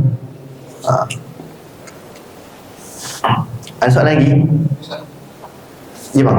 Orang yang lebur kan, yang botak kan, sebab tu tahan pakai cable je. Kita aliskan saja mati pisau sebagai syarat. Dia punya tahallul ni sebenarnya melepaskan diri daripada larangan-larangan ihram dengan cara bercukur. Jika tiada rambut, ada setengah orang memang tak ada rambut, kan? Contoh ada setengah orang memang dah botak, dia cukup syarat dia. Cukup syarat dia mengenakan pisau tersebut pada kepala dia sebagai syarat. Tapi biasanya kalau hari kedua tu dah ada rambut. Biasanya lah hari kedua tu kalau buat, esoknya memang tak ada. Kalau kedua tu memang dah ada dah boleh cukur sikit. Sebagai syarat saja.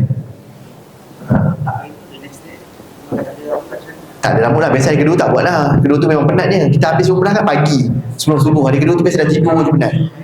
Hari ketiga tu biasa dah ada rambut, dah ada sikit dah. Kalau yang nak buat lah, tapi disyorkan, dinasihatkan buatlah tawaf sunat sebanyak-banyak mungkin. Ada soalan lagi? So, minta maaf, saya sebenarnya ada suara tak boleh nak keluar sangat. Dia macam ya bang. Atau kita terbaru kalau nak Tip. Dulu kita ada sindiket kan, kita boleh bayar, dia tolak kita cium. Ataupun dulu kan, sekarang ni memang nak turun bawah pun dah tak boleh. Jadi dah boleh katakan dah tak ada cara sebenarnya. Sebab sekarang ni kalau nak cium Hajar Aswad juga, kita perlu turun ke bawah dalam keadaan berihram. Kalau kita pakai ihram saja nak cium kan, hati-hati lah. Tapi macam saya kata, kalau tiba-tiba dia tak ada kan, kita meninggal waktu tu. Kalau boleh memang pertama tak dinafikan lah, ciuman Hajar Aswad ni bukan sunnah. Nabi kita suruh. Boleh katakan sekarang memang tak ada tip lagi nak cium Hajar Aswad. Sebab ni kalau kita nak turun ke bawah, kita perlu pakai ihram.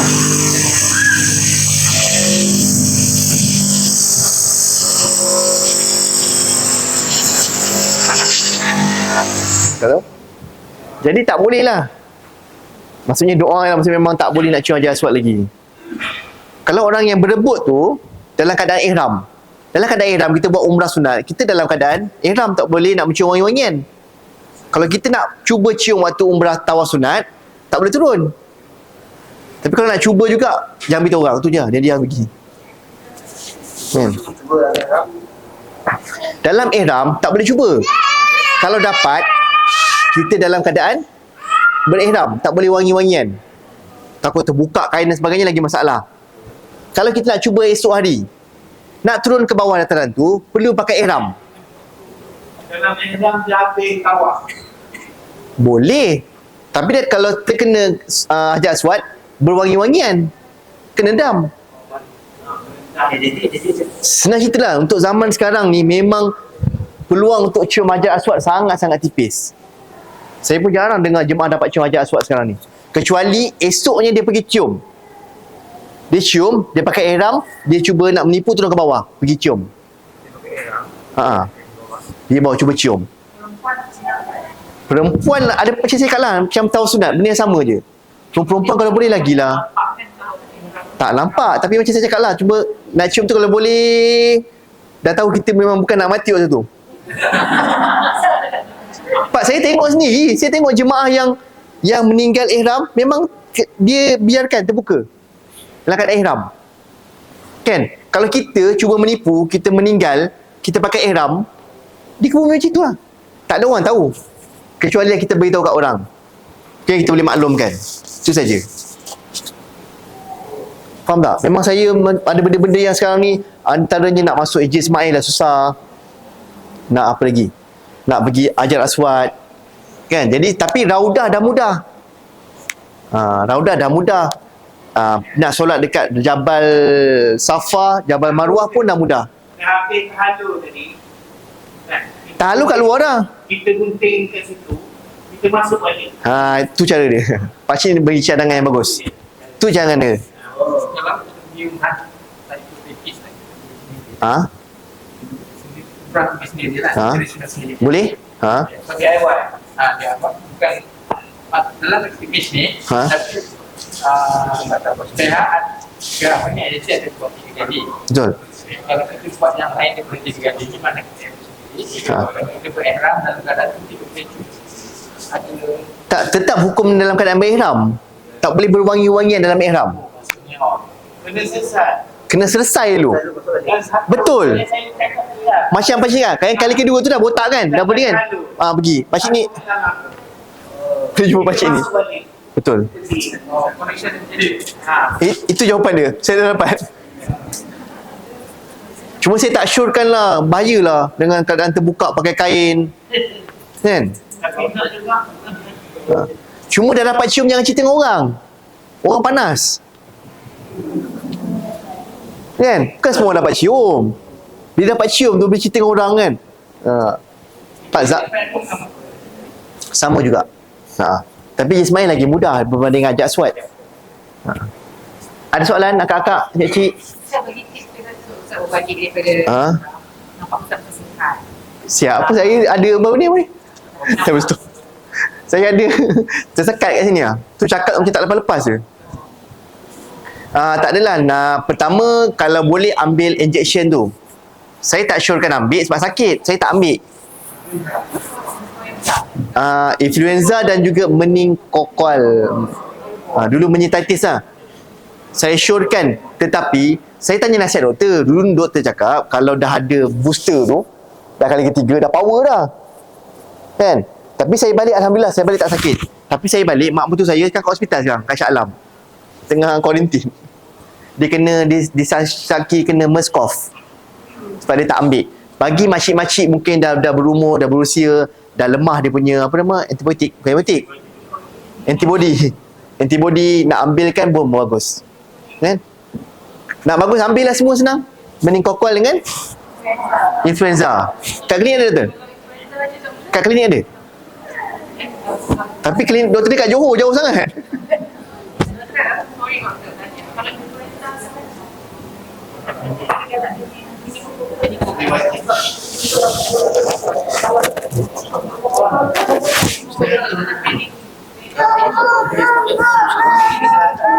Sama juga. Dia berdebut, beratur. Macam cakap tu lah. Habis tu, lepas gunting, kena masuk. Perempuan senang sikit. Kan?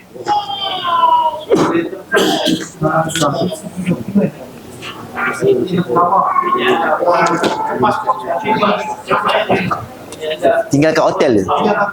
Macam saya memang saya letak kat situ. IC tak payah bawa. IC kat Malaysia tu lagi baik, lagi selamat. Tak ada. Pasport saja cukup. Pasport saja paling penting. Tak.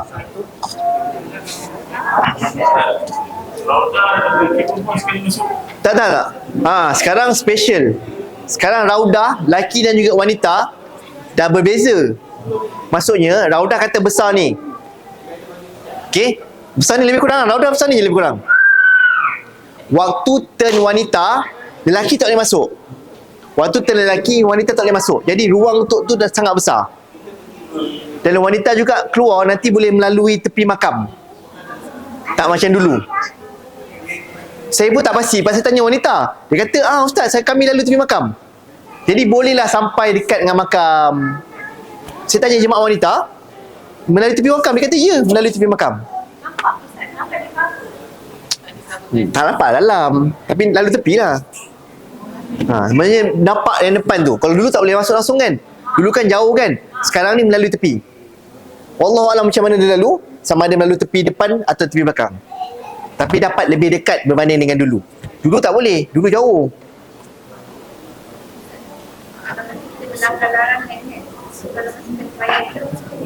Nanti rujuk kat Mutawif kan. Tapi kalau Mutawif tu melampau, rujuk kat saya. Sebenarnya dam-dam ni semua ada berdam yang tinggi dan juga rendah. Daripada seekor unta, seekor kambing, bayaran kepada orang yang lapar, fakir miskin dan juga puasa 3 hari. Ada setengah-setengah mutawif ni, minta maaf lah, kadang-kadang dia orang ni semuanya kambing. Lepas tu bayar pada mutawif. Sebenarnya tahu tak kat Masjidil Haram tu ada kaunter.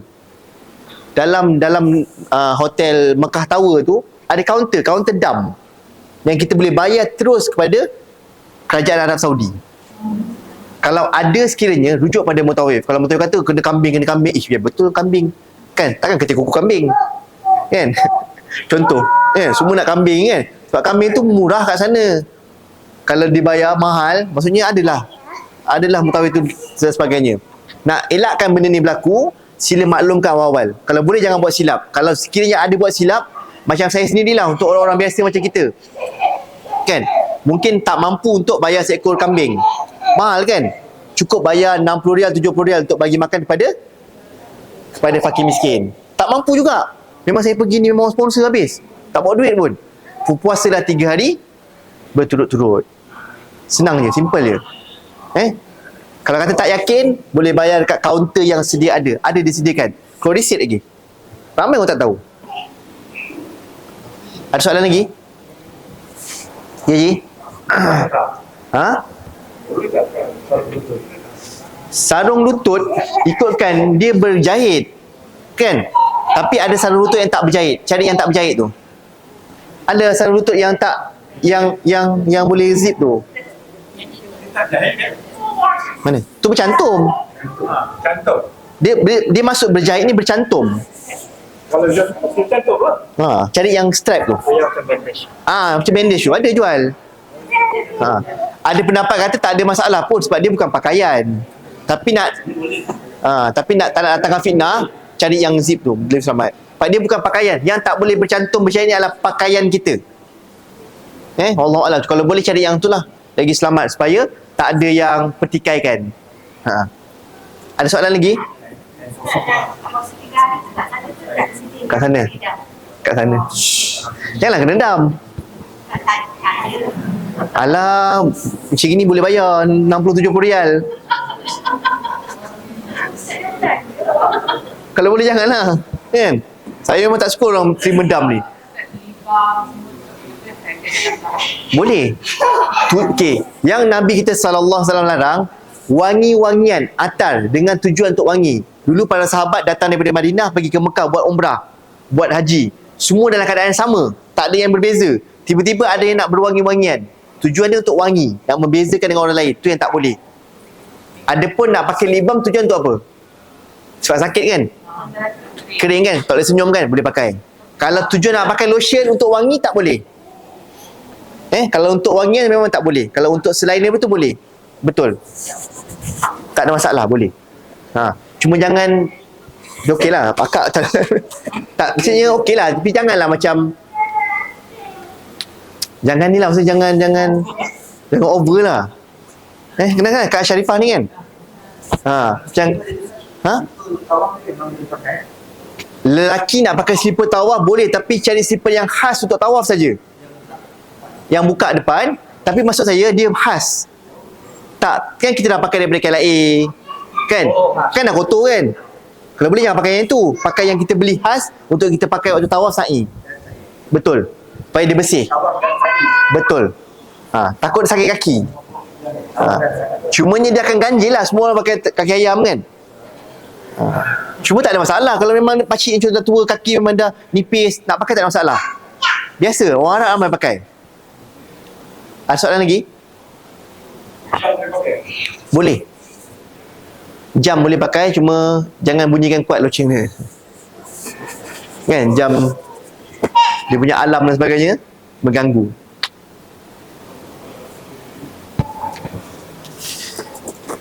Ada apa soalan lagi terakhir sebelum kita menutup majlis kita? Pukul 1 kita habiskan. Ada? Tak ada? Saya muka-muka ni semua saya tengok hari-hari. Kan kat office saya kan gambar-gambar visa kan, dia kan buat kan. Saya tengok, jumpa kat sini. Ustaz, yang tadi kan kita masa buka kan irrigation dia. Irrigation tu kita buat pada kita tak ada setakat. Kena buat sikit-sikit. Kalau siapa yang dah buat, nanti dia buat dia mudah. Sebab dia dah buat dah. Dia masuk je memang dah ada chop kita dengan chop dia. Sama. Scanner, betul, ada scanner dia. Kat sini. Nanti belum lagi. Dia biasa 3-4 hari sebelum pergi. Dalam minggu ni tak lagi. Tak kat sini kita kena buat kan? Kita dah buat. Dia pergi bila? 16 dah buat, akak belum pergi? Akak special kot. Nanti kita maklumkan pada ni lah. 16 siapa jaga dia punya tu? 16 siapa dia punya jaga? Lin ingat saya Lin. Dia kena buat.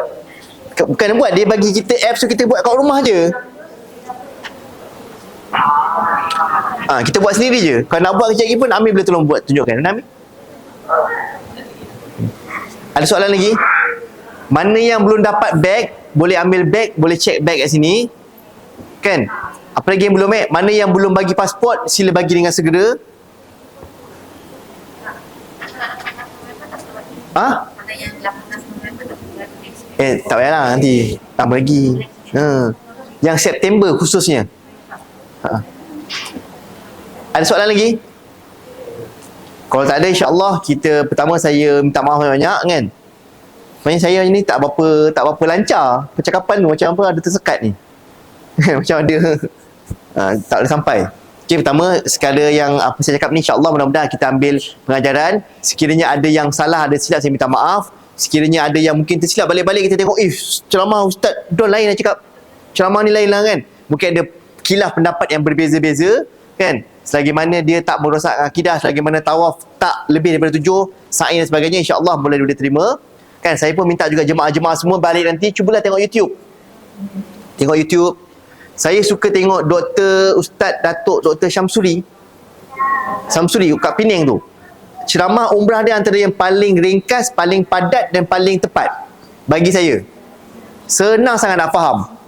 Kan, dia tak lari lalu macam saya, lari ke sana, lari ke sini sebagainya kan. Tepat je, dalam masa 15 minit boleh habis satu umrah tu. Boleh tengok kan. InsyaAllah mudah-mudahan kita berjumpa lagi. Ada salah silap, ada apa maklumat, boleh dalam grup. InsyaAllah saya ada dalam grup jemaah untuk September ni. Kita berjumpa dekat airport, InsyaAllah Pak saya bulan September saya tak pergi. Kan, kita akhiri majlis kita dengan tasbih kifarah dan juga surah Wal-As, insyaAllah. Bismillahirrahmanirrahim.